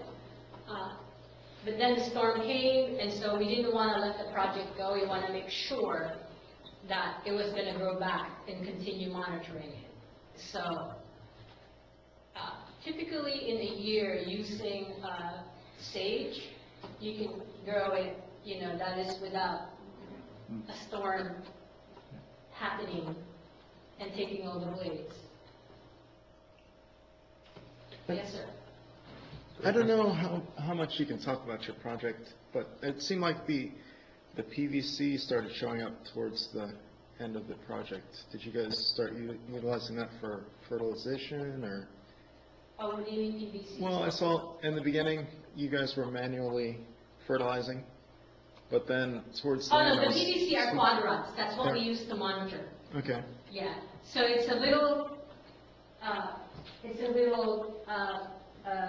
1 foot by 1 foot square that we put on top, so we can measure density of the seagrass. Oh, okay. We don't use it for anything else okay. like that.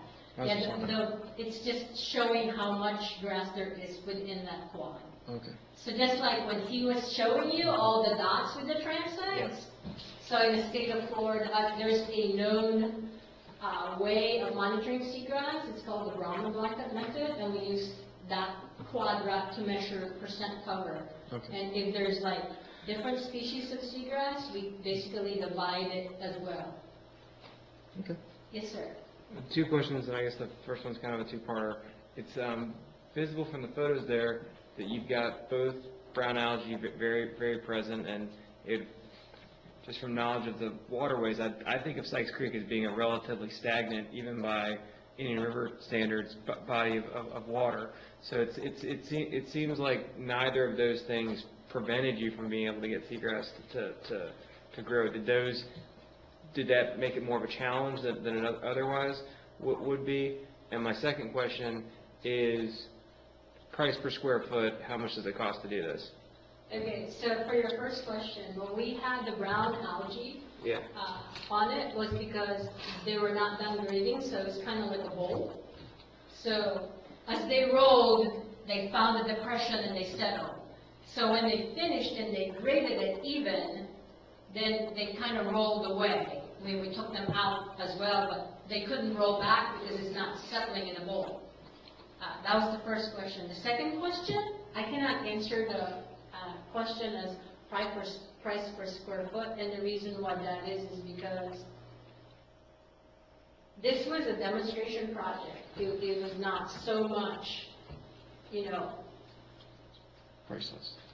Yeah, well, I'm just trying to, I'm just trying to get an idea of, how, I think I can help out with this. Yeah, okay, yeah. So as the project manager, a little bit more in tune with the budget and the cost.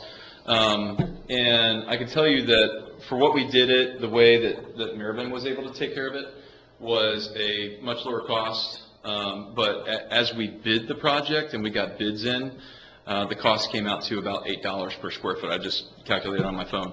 So about $8 to $10 was the range of the bids. But that price obviously can fluctuate. Also, if there are other ways to take care of that where you can, come in at a lower cost. But that's how we bid it. Now that's just the actual transplanting of the seagrass. If you look at what it costs to bring in dirt, bring the river bottom to the appropriate elevation, or, so you have the right depth that allows the right amount of light in, and there's so many environmental factors that go into this. It's really, I think that's what Maribel was trying to say, it's really hard to put just a dollar figure on what it costs to do this project. When I gave you that number, I'm speaking strictly of, what does it cost to come into an area and just transplant the seagrass there and then monitor it for a while. But there are a lot of other ancillary costs, other costs that could come in specific to your particular site, your particular situation. Does that make sense? Yeah, well, I guess part of what you said kind of spoke to my first question, because like I said, it sounds like you were able to find, despite not a huge amount of flow, generally speaking, versus other parts of the lagoon, and there being brown algae present, you were still able to find locations So the where... seagrasses that we have still have vitality. That area was chosen because it was protected. Because the island that would be created would be not subject to erosion compared to other exposed areas. Okay. So there's, the factors that you have are light. So it was set at 24 inches from water level, so that whatever the fluctuation is, we would have sufficient light. It was designed that way for a reason. So however much algae bloom you had in the lagoon, I would have sufficient light for the seagrass to grow. Okay. So shallow enough. Okay. So again, it goes back to science of what do we know about seagrass and what do they need. So it's not just water quality, it's not just flow, it's a combination of factors and it's a balance. So there might be, it does not have a lot of flushing, but it was selected specifically for that purpose because then I would have less scalp. For example, we did a demonstration project at Turkey Creek, by the mouth of Turkey Creek. The flow was so much so that it was too much for the seagrass to be able to anchor themselves, even if we had cages to slow down the velocity. So that one, we were not as successful. Interesting. We had seagrass, and it was thriving for a while, but when the flows increased, it basically could not sustain a seagrass population because it was just too strong. So it just depends on, each site is unique. Again, you have to go back to the science. You can't just say, you select this site. We have to go, as scientists, we have to go inspect and figure out, do we agree that this site is going to work? But does it have, of the 10 things in my recipe box, how much does it have? And, help me out here, Chuck.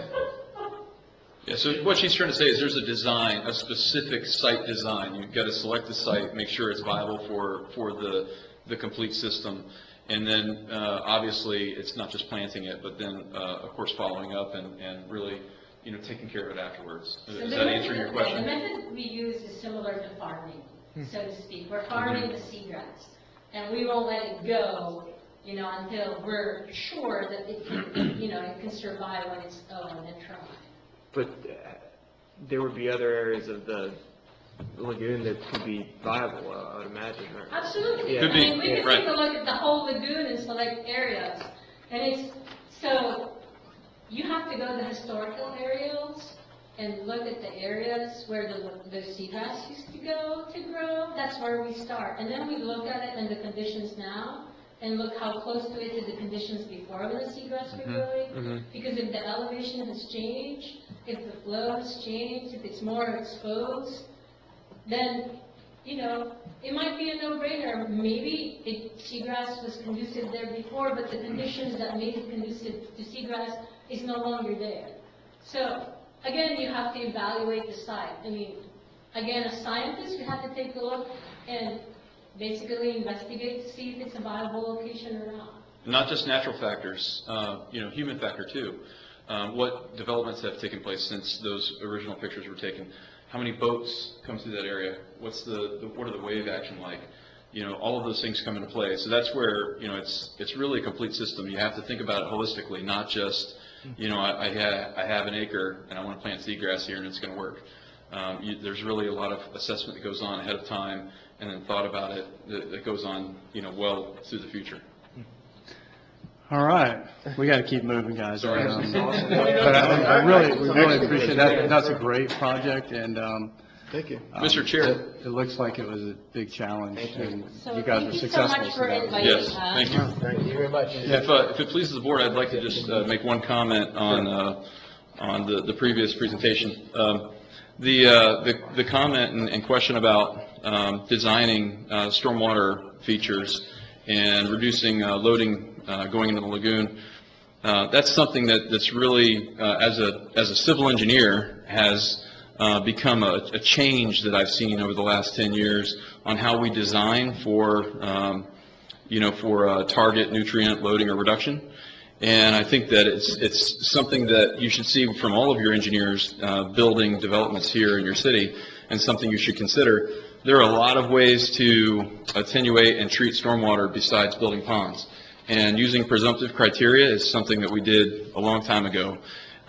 Targeting nutrient reduction and using best management practices is definitely the way to go.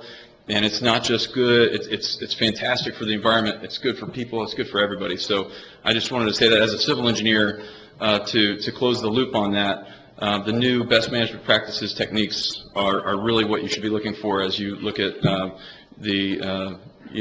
we address those nutrient reductions in the future. Thank you. Thank you. Thank you guys for your time. You had a question earlier on what you could do as a city to help the Engineer River Lagoon.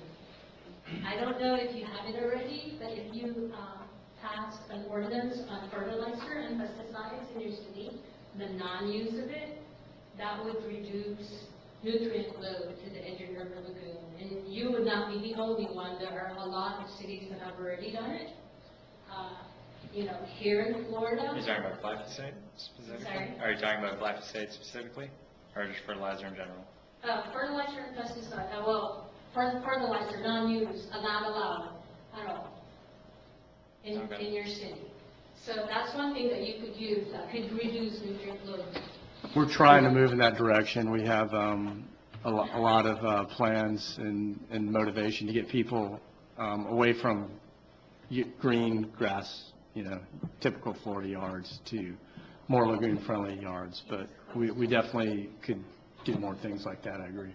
Before you go and we continue on this conversation as a board, I know we're looking at sites where we want to start.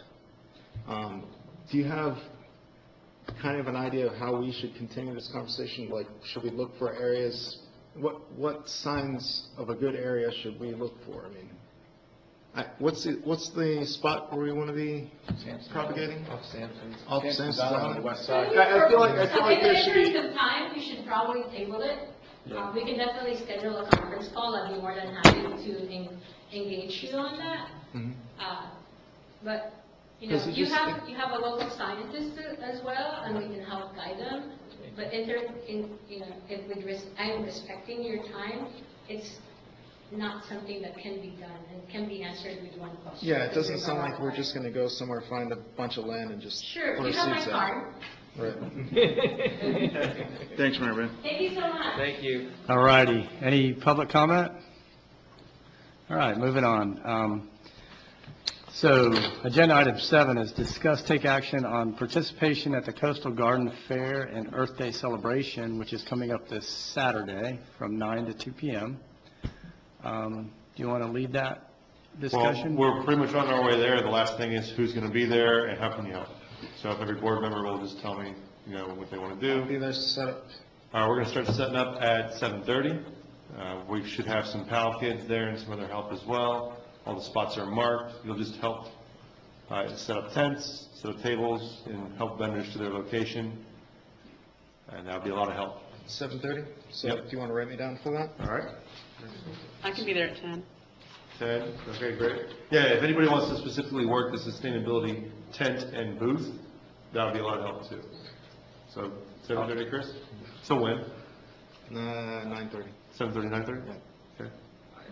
Unfortunately, my grandfather's funeral's on Saturday. We have a bunch of Condolences. family in town, so Yeah. no, it's. But I was looking forward to being there, but I Yeah. don't anticipate making it. He sounds like he was really an awesome guy. Oh, Sorry thanks, to hear that. appreciate that. He had a good run. Matt, will you be able to be there? Yeah, we're out of town, sorry. You're out of town. Dave? I'm going to be in LA starting tomorrow. LA? I'll be there. Dave will be there. Yeah. I want to be there. I was there last couple of years. Do you need me Yeah, there at it's great. 7:30 or can I? Well, if Chris is there at 7:30, you can maybe pick up at 9:30. Yeah, I'll probably be there before then. Okay. And I'll stay. Bringing coconuts. Oh, Can you yeah. send- To drink. Can you send a I got this new text? coconut. Yeah, I'll send tool him an in my- email and text. A text. Yeah. Text is better? Okay. I got the Brazilian coconut opening tool wanna now. see that. I got a bunch 9:30. of Thanks, organic Dan. ground coconuts. John, are you able to be there? I'm not sure. All right, come by if you can. Yeah. Jazzy, you said 10? Till when? How long do you think you need me? I mean, an hour, 2 hours. I can do 2 hours. Yeah, okay. 12, and... I'll be there till lunch, but I'll be doing the video. Maybe I'll tip at some point, but we'll Okay, work it out. great. What time do you think you'll get there? Probably about 8 o'clock. 8 o'clock? Yep. It starts at Trying 9. to- Yeah, I know, but I'm trying to get your interview and everything. Oh, okay, before. yeah, okay, so 8 o'clock. I'll make sure. Do you have a list of vendors by any chance? Does anybody have? Yeah, Kay has a full list, and we just sent it out. You want to get a list of vendors? I mean, if it's not too much trouble. No, I could just forward it to you. Okay. Does anybody else want to list of the I'm vendors? just curious. Somebody else was asking, I think, on the Facebook post, so it's always a good idea. That- Yeah, we're gonna- especially if we have that many. Yeah. You know, that might attract more people, Sure. too. Do you think we can excuse our guests? I think we might be a little while longer. Yeah, you guys don't have to stick around, because we're just going to be doing, but if you want to, I mean, you know. You're Love to have you. Yeah. It's getting late. I feel Yeah. bad for you. Yeah, we just have one more thing after this. Public remains welcome, but if Then we're invited just guests going to be wanna boring. get You're all welcome. Yeah. And then the last thing, thank you again. Thank you very much. Thank you so much for your presentation. time. Yeah. Yeah. Thank you. And we look forward to helping you and answer any questions, so. Yeah, we'll definitely be in touch, and we'll call and talk about the site. Yep, absolutely. Thank you. Thank you. See you. Thank Good you night. so much. Thank you so much. And then the last thing about the event is, Chris, you've been working on the bike ride, and I know you got to talk about that. And Yeah, if you just wanted real to quick. implement that with this at all, and they could coexist. On the Earth Day? Yeah, that'd be There's going to be great. an Earth Day bike ride, or? Well, we're talking about setting up a table, having a bike there. Oh, I gotcha. But yeah, that kind of takes it for me, so I'll pass the mic. Okay, to me? Any public comment on the Coastal Garden Fair? Yeah, it's getting bigger and better every year, and I love it. I mean, I look forward to it every year. There's really good nursery, Green's Nursery, which we've been telling him to bring more stuff that Yeah. we want to see I on have a our list of island. that as to what they're actually going to bring. Like he's going to bring a special variety of live oak trees that are designed for the coastal environment. They have smaller leaves and they can handle salt well. So that's my big push. I want to see the whole city How do the covered squirrels with live oak. How the squirrels like it? Yeah. Green taste here, they meet here. That's too late. All right. That's for fruit trees. That's something different. But, All right, me? Yeah, I'm good. Thank you very much. Okay, cool. Hey, we couldn't do the bike ride this past week. Because because the of rain rain. called it off. I was really hoping to work out. My son was going to be there for it. It didn't work out. we have a Just makeup before day? then, oh, not a makeup, but next one. Okay. Before that, I had a good conversation with Josh Overmiller, Scott, Jen's husband, and Josh's wife. They're really interested in creating this bicycle collective. So we got together and created a project charter. Not the education, but the recreation department wants to have some involvement with it. And what we're proposing right now is creating a bike workshop of sorts. Where that'll be housed is up in the air right now, but we're talking about at the rec department. We'll either meet once or twice a month to work on bikes. We'll also work together on the monthly bike ride. And we're hoping that for the first annual monthly bike ride, which is in September, we can do a really big kickoff on this whole idea with the bike collective. It's more things along the lines of what we were talking about, doing a kind of a trade system where you can bring in old bikes and maybe get a new one. Maybe Sally Beach will have your first child's bike ready to go, something like that. So we had a really good conversation over at Josh's house about that. Josh Overmiller's wife is actually on the Recreation Department board. Oh, cool. So she's got some pull there, if you will. So we've got that idea out there. We've created a project charter. I'm happy to share it with you if you like. But we're trying to get that whole program going. And so they also want to be at the Earth Day Festival. I know that Scott wants to be there. He wants to have a couple bikes and have his bike with his trailer on the back to showcase that a little bit. We've got some really great ideas in our minds, but we're just trying to get it on paper so that we can really start presenting it and be on the same page as far as how we see it going in the future. But we got some great ideas. Yeah, there's all kinds of cool things you can do. You ever heard of the Hashhound Harriers? So it was I think it started off as a running club. The Brits started this thing, and they would run. They would have like a couple, and they do it on bikes too. But basically, you have a couple of guys you designate as hares, and they take off before everybody else, and they have flour, and they throw down a trail of flour. But then they try to lead you. They try to make you try to make it difficult to follow their path too. The ultimate destination is a keg of beer at the end, but it's pretty cool. That sounds awesome. We could definitely do a nightly bike ride. I know. We used to do it out at Wickham Park a lot. Really? And it's crazy because you'll get to this, they call it a which way, I think, and it's just an intersection. You don't know which way to go. So the guys in the front, they'll typically a couple go this way and a couple go that way. Well, one of them's going to be a dead end. So the people that are in front are all of a sudden now in the back.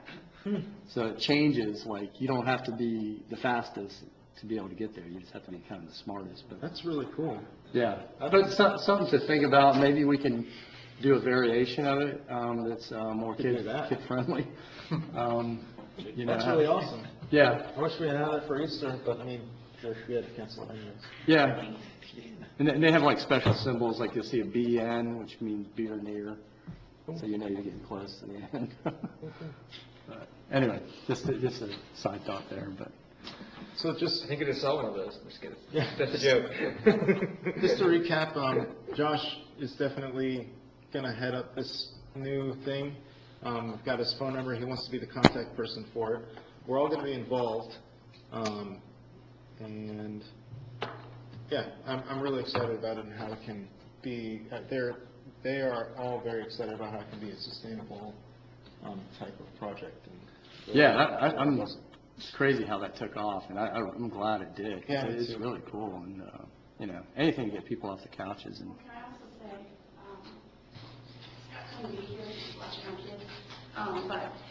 say, Jen Schroeder, 299 Maple. So we also lived in near Boulder, Colorado for a while, and part of the inspiration is there's a number of bike cooperatives there, and they're awesome on so many levels, and not to be redundant with what Chris all said, but the inspiration behind it, it's low cost, it's people sharing parts, but it's also people sharing expertise.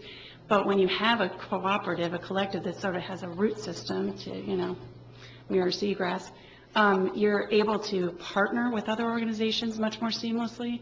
So these cooperatives in Boulder were a place to hang and also be able to kind of learn about, have a network, a community, but also really low cost. Like I would stop by there and I'd get a new bike seat for like $3. I mean, it just was such a nice, the community feel, but also the opportunity to seamlessly partner with other initiatives as an organization is kind of amazing.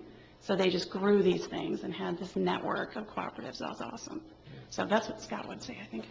So it's a cooperative or a collective? Collective co-op. I mean, we're still even trying to come up with the name at this moment. We wanted to go with the Beachside Bicycle Collective, or maybe the Brevard Bicycle Collective. I want to go with the BBC, like the British broadcast, and start wearing BBC shirts. Collective's cool. But we want to make it kind of funny. I think that'd be really cool. Yeah. So we do have a lot of ideas, and ideas on directions, which way this thing could go. But we're just trying to narrow that down right now. so that we're all on the same page with the same message. That needs to go on the Courtney's new environmental. Read my mind, yeah.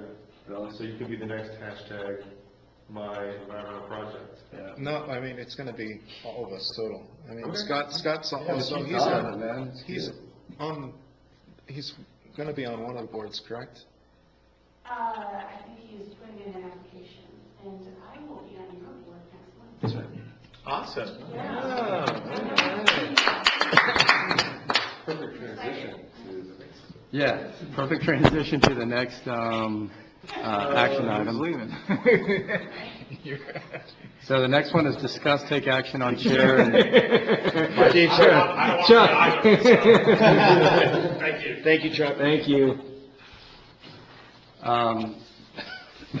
Discuss, take action on chair and vice chair positions. 1 second, sorry. Okay, you got something else? On my, I wanted to share this, a water in a box with Nick. I wanted to present this to him. Oh, thank you, sir. What is it? I got that from New York City, water in a box. It's like when coconut water comes in? Instead of a And plastic container. that's not opened, and you can enjoy it. It tastes terrible. But it's environmentally friendly. Maybe. I think that's up for discussion. I think that's up for discussion. Right? Because I'm pretty sure it's lined with something that doesn't biodegrade, which is arguable. Yeah, I used to think those were good containers, but they're not. They're really not. So He's got a cardboard. I want you to put that on your shelf, and when we start talking about paper bottles or whatever, we can cut that open. Bring your own cups, people. Okay. Yeah.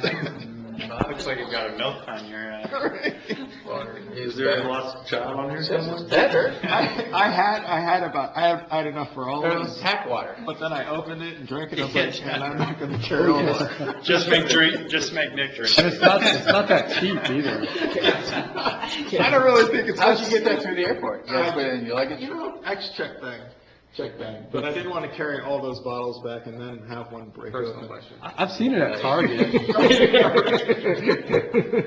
Yeah, I mean, it's kind of a good idea, but It's cute, but I don't think it's really. not going to fly. Never thought about that. Can I ask one dumb question, which may segue back to, so, Dave, are you stepping down from the board? Yeah, Okay. yeah. My tenure is up. Okay. And I've been here 3 years already, which is crazy. And I'm still going to be involved. I'm not going to be able to attend the meetings like regularly because I'm going to be in Colorado probably for the next six months or more than that, actually. Well, can we thank Dave for his service?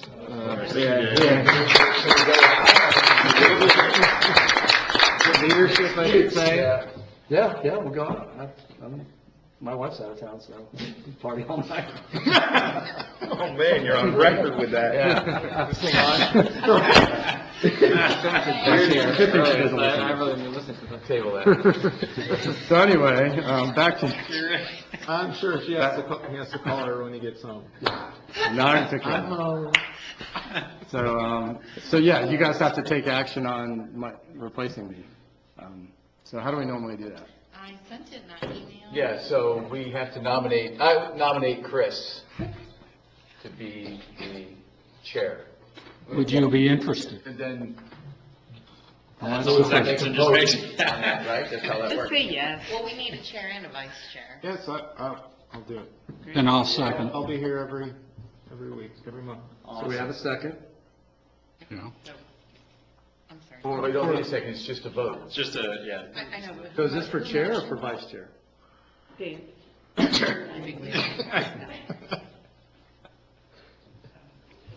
Okay, so this is for chair, yeah. Matt White? We voting?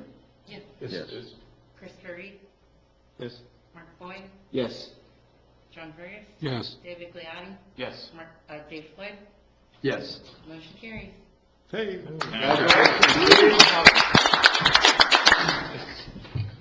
Now we need vice chair.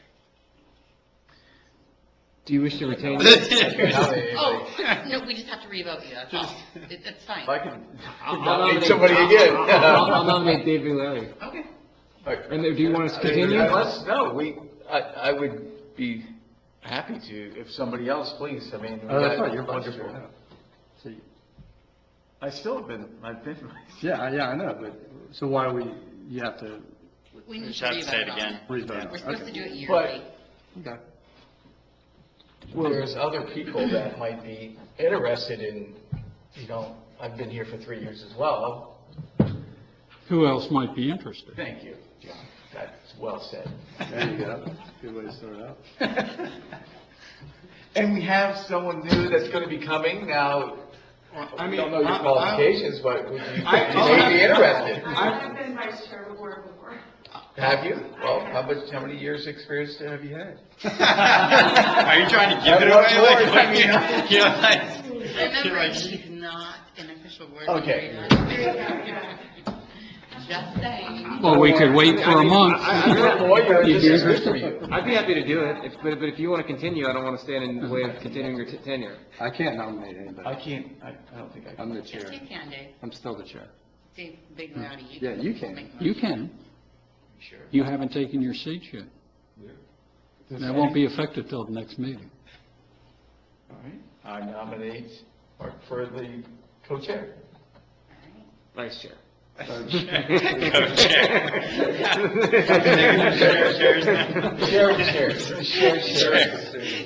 I recommend. For sustainability. Yes. Share Sharing chairs. chairs. I'm sorry. Okay, is there a second? No, you I'll have to second it. Okay, good. Just vote. I second. Y'all need a second. I'll I thought you said we didn't. I John couldn't seconded hear it. you, John I'm sorry. first. Okay, great. Matt White, Yes. Christopher Reed, Yes. Mark Boyd, I vote for myself? Yes. John We're Curtis, making sure. Yes. Yeah. Jamie Gliotti, Yes. Dave Floyd, Yes. motion carries. That's the time, man. Yeah, that is all weird. When you- The Dave and Dave show is that. Mic drop. Are we still, It's over. We're still here. At least I'm here. very collegial. I'm That's still good. on the board. I'm still gonna voting. I'm still gonna be I'm involved. not voting myself off the Good. board. When I'm here, I'll definitely. Are you guys kicking me off? This is a setup, I think. I'm giving it away. Did I set myself up for this? Grab your stuff. I'm out. Gosh, what did I do? What did I do? The best past chair is like the best role ever. The retiree, Okay. the immediate past president, that's the best role there is. Let's finish this up before we Okay, celebrate. Okay. Any public comment? Board member comments. So we get to comment some more if you guys want. Any more comments? All right. Well, I have one to go, yeah. I was just wondering, can we talk about our thoughts about this presentation we had? I was gonna think, Any initial thoughts? Can we talk about this while we're here? We got the sunshine law and all that. I don't know if we can talk about it outside. I was gonna thank Matt for all your work bringing it together and everything. No Like, problem. This was It's really, just something that's important, man. I think those people worked really well together. yes, Yeah. really informative. Thank you for all your work. No, you're welcome. Thank you. Because those were two different parties that you brought together and you brought together, right? Well, he did. Yeah, you brought them both? That's great. Yeah. That's great. Great. I'm pleased that. you It's guys- clear it's not easy. Yeah, now I know why Grass takes a they're long not time planting to grass grow. everywhere because what I it's noticed. extremely hard, and I guess you don't want to plant it and just have it die, because then it'd be a big, huge waste of money, so. Yeah.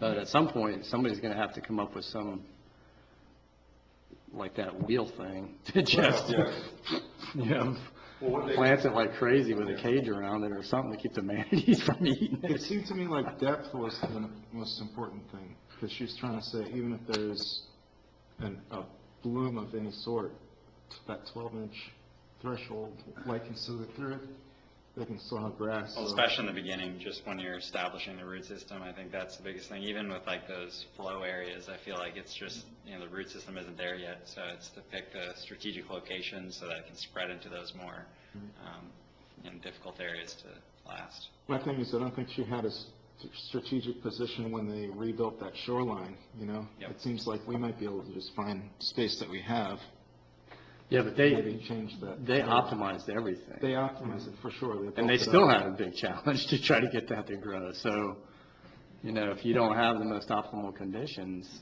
it might not work. Or it's even be more of a challenge. You might have to, you know. I just wonder what she would even cost to talk to, you know? Yeah, but- Well, I imagine we could probably fish out, like, if we wanted to find out what are the thresholds for salinity, density of bottom, clarity of water, all these things, I think we'd be able to find these things out just by reaching out to professors or students over at FIT. Well, not only all that- the professional partners on the grant that I applied for, those are the best people in business with over 100 years' experience. Yeah, and we'd be able to get that. Because that was one of the things I we would learned think. from that presentation at the end with the partners. But You got something right? Yeah, Matt, I recommend the gentleman that actually did the planning is named Jim Anderson. Yeah. They also have multiple companies, Living Shorelines and the Sea and Shorelines. He literally, I went to his farm in Tampa, and that's what they specialize in trying to understand the conditions to grow those grasses. And that's what they do, is they stabilize them before going and planting them. So if you want to learn all those elements, they've got massive tanks, they test everything, they do all the different strains. It's a huge operation, but all of that kind of stuff is like what they kind of dial in. That's why she was calling him like the grandfather, because he's like, he's dialed in with that stuff. The fact that they were able to grow in Sykes Creek, I take as a positive, because it's as brown as anywhere in the lagoon is, or it has been recently, you know? So if they can grow it there, if there's any kind of, you know, if the lagoon takes any type of a positive turn, that's hope, I feel like, to be able to grow it in other areas. Because that's not where, I think of that as being one of the areas of the lagoon that's kind of been in bad shape if you just eyeball it with the algae blooms. Hey, Matt, can you write something down real quick?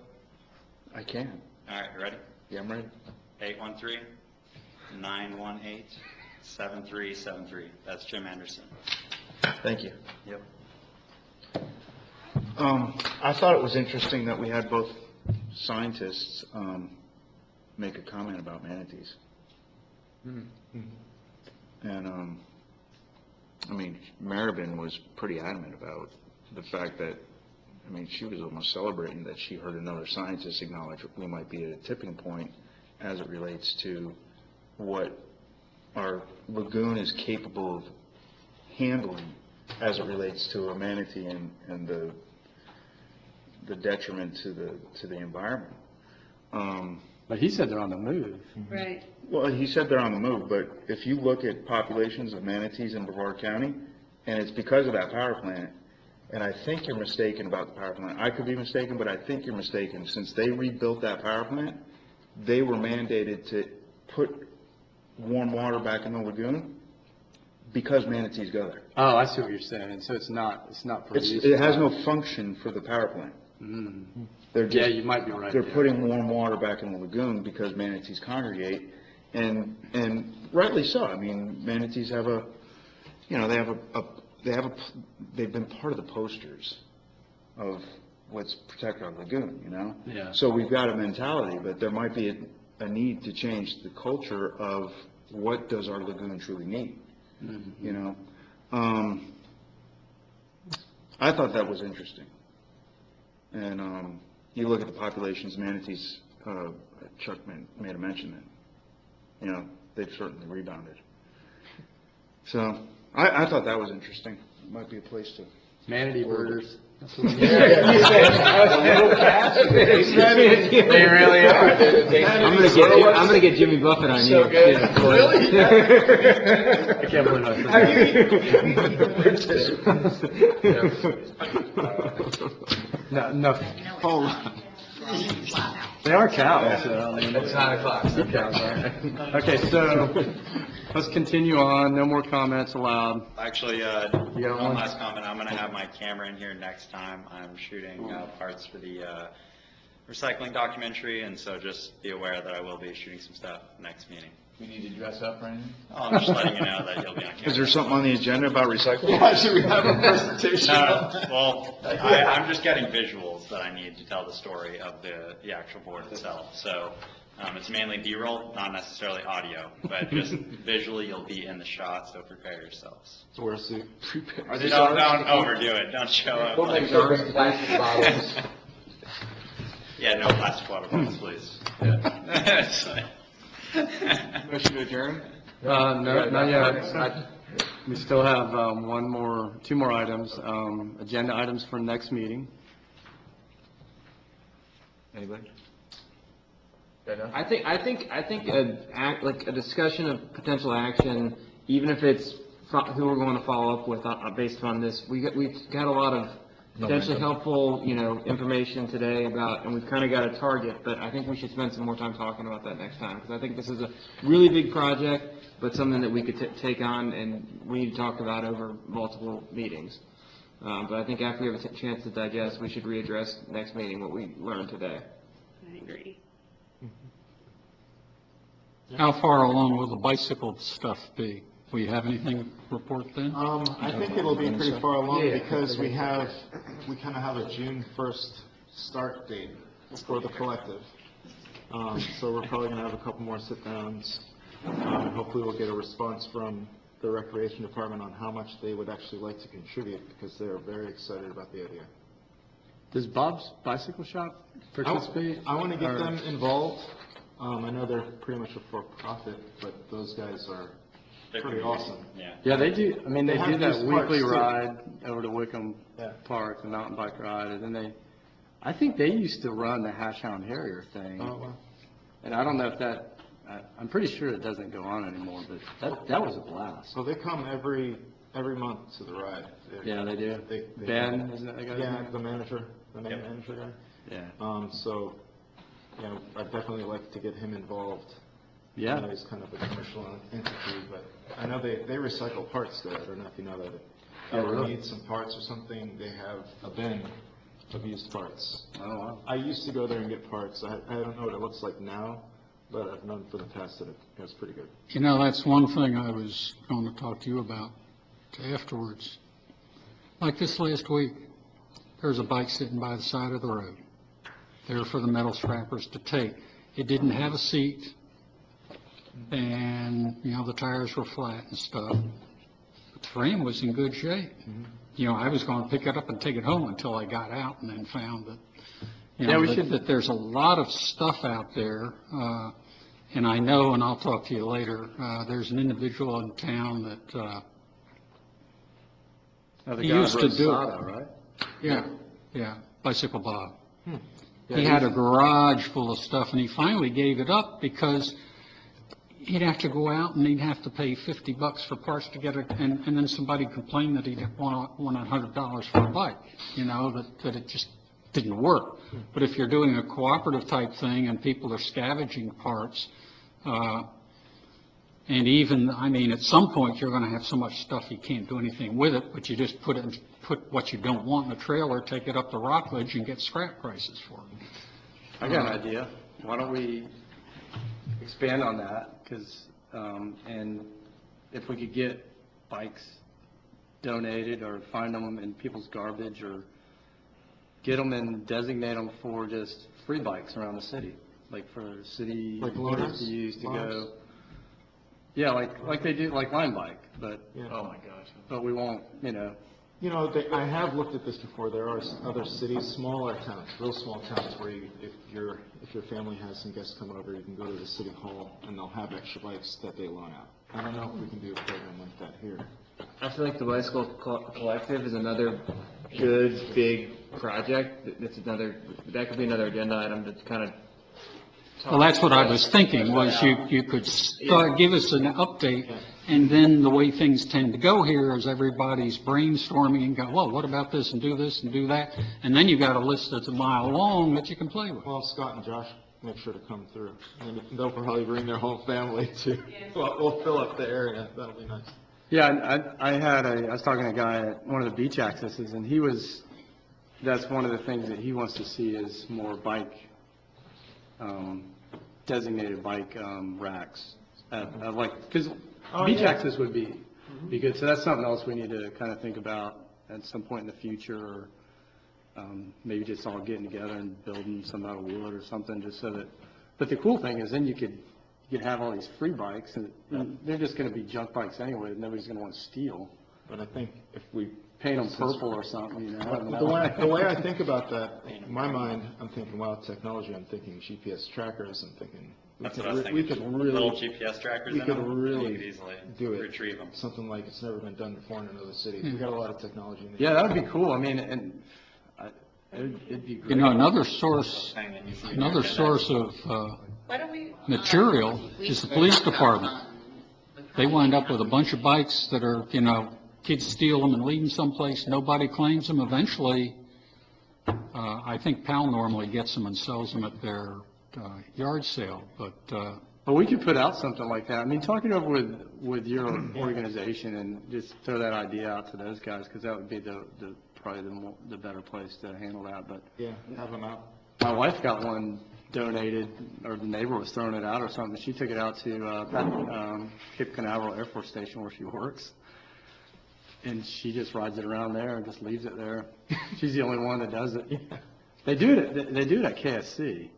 They have bikes that people can jump on and go in between the buildings, because they used to have bus service, but they don't have that anymore. I mean, I was in Atlanta about a month ago, and they do that Lime or Bird company. They do those scooters. Those things are awesome, and it's really fun, but I think we're not a big enough town for that. Bikes would be better. But in Charleston, the mayor was all into this, and he just painted, he got a bunch of bikes like you're talking about that were used, whatever. He painted them all, and he put them throughout the city. People could use them, but within about a month, they were all stolen. They're all gone. So, just The crime rate's a little more significant in Charleston than it is in I know, South Beach, but it was a great idea. You just paint them some funky color. You know, just get spraying. People donate spray paint and paint them, you know, some unique color that you would know that it was the city's bike.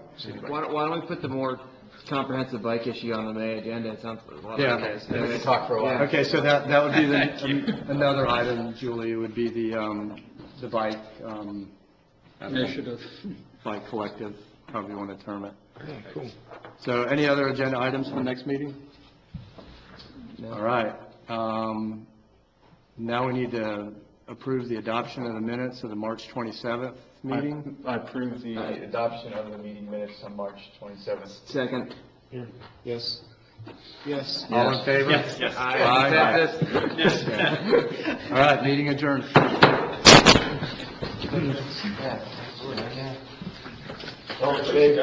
Thanks, yeah.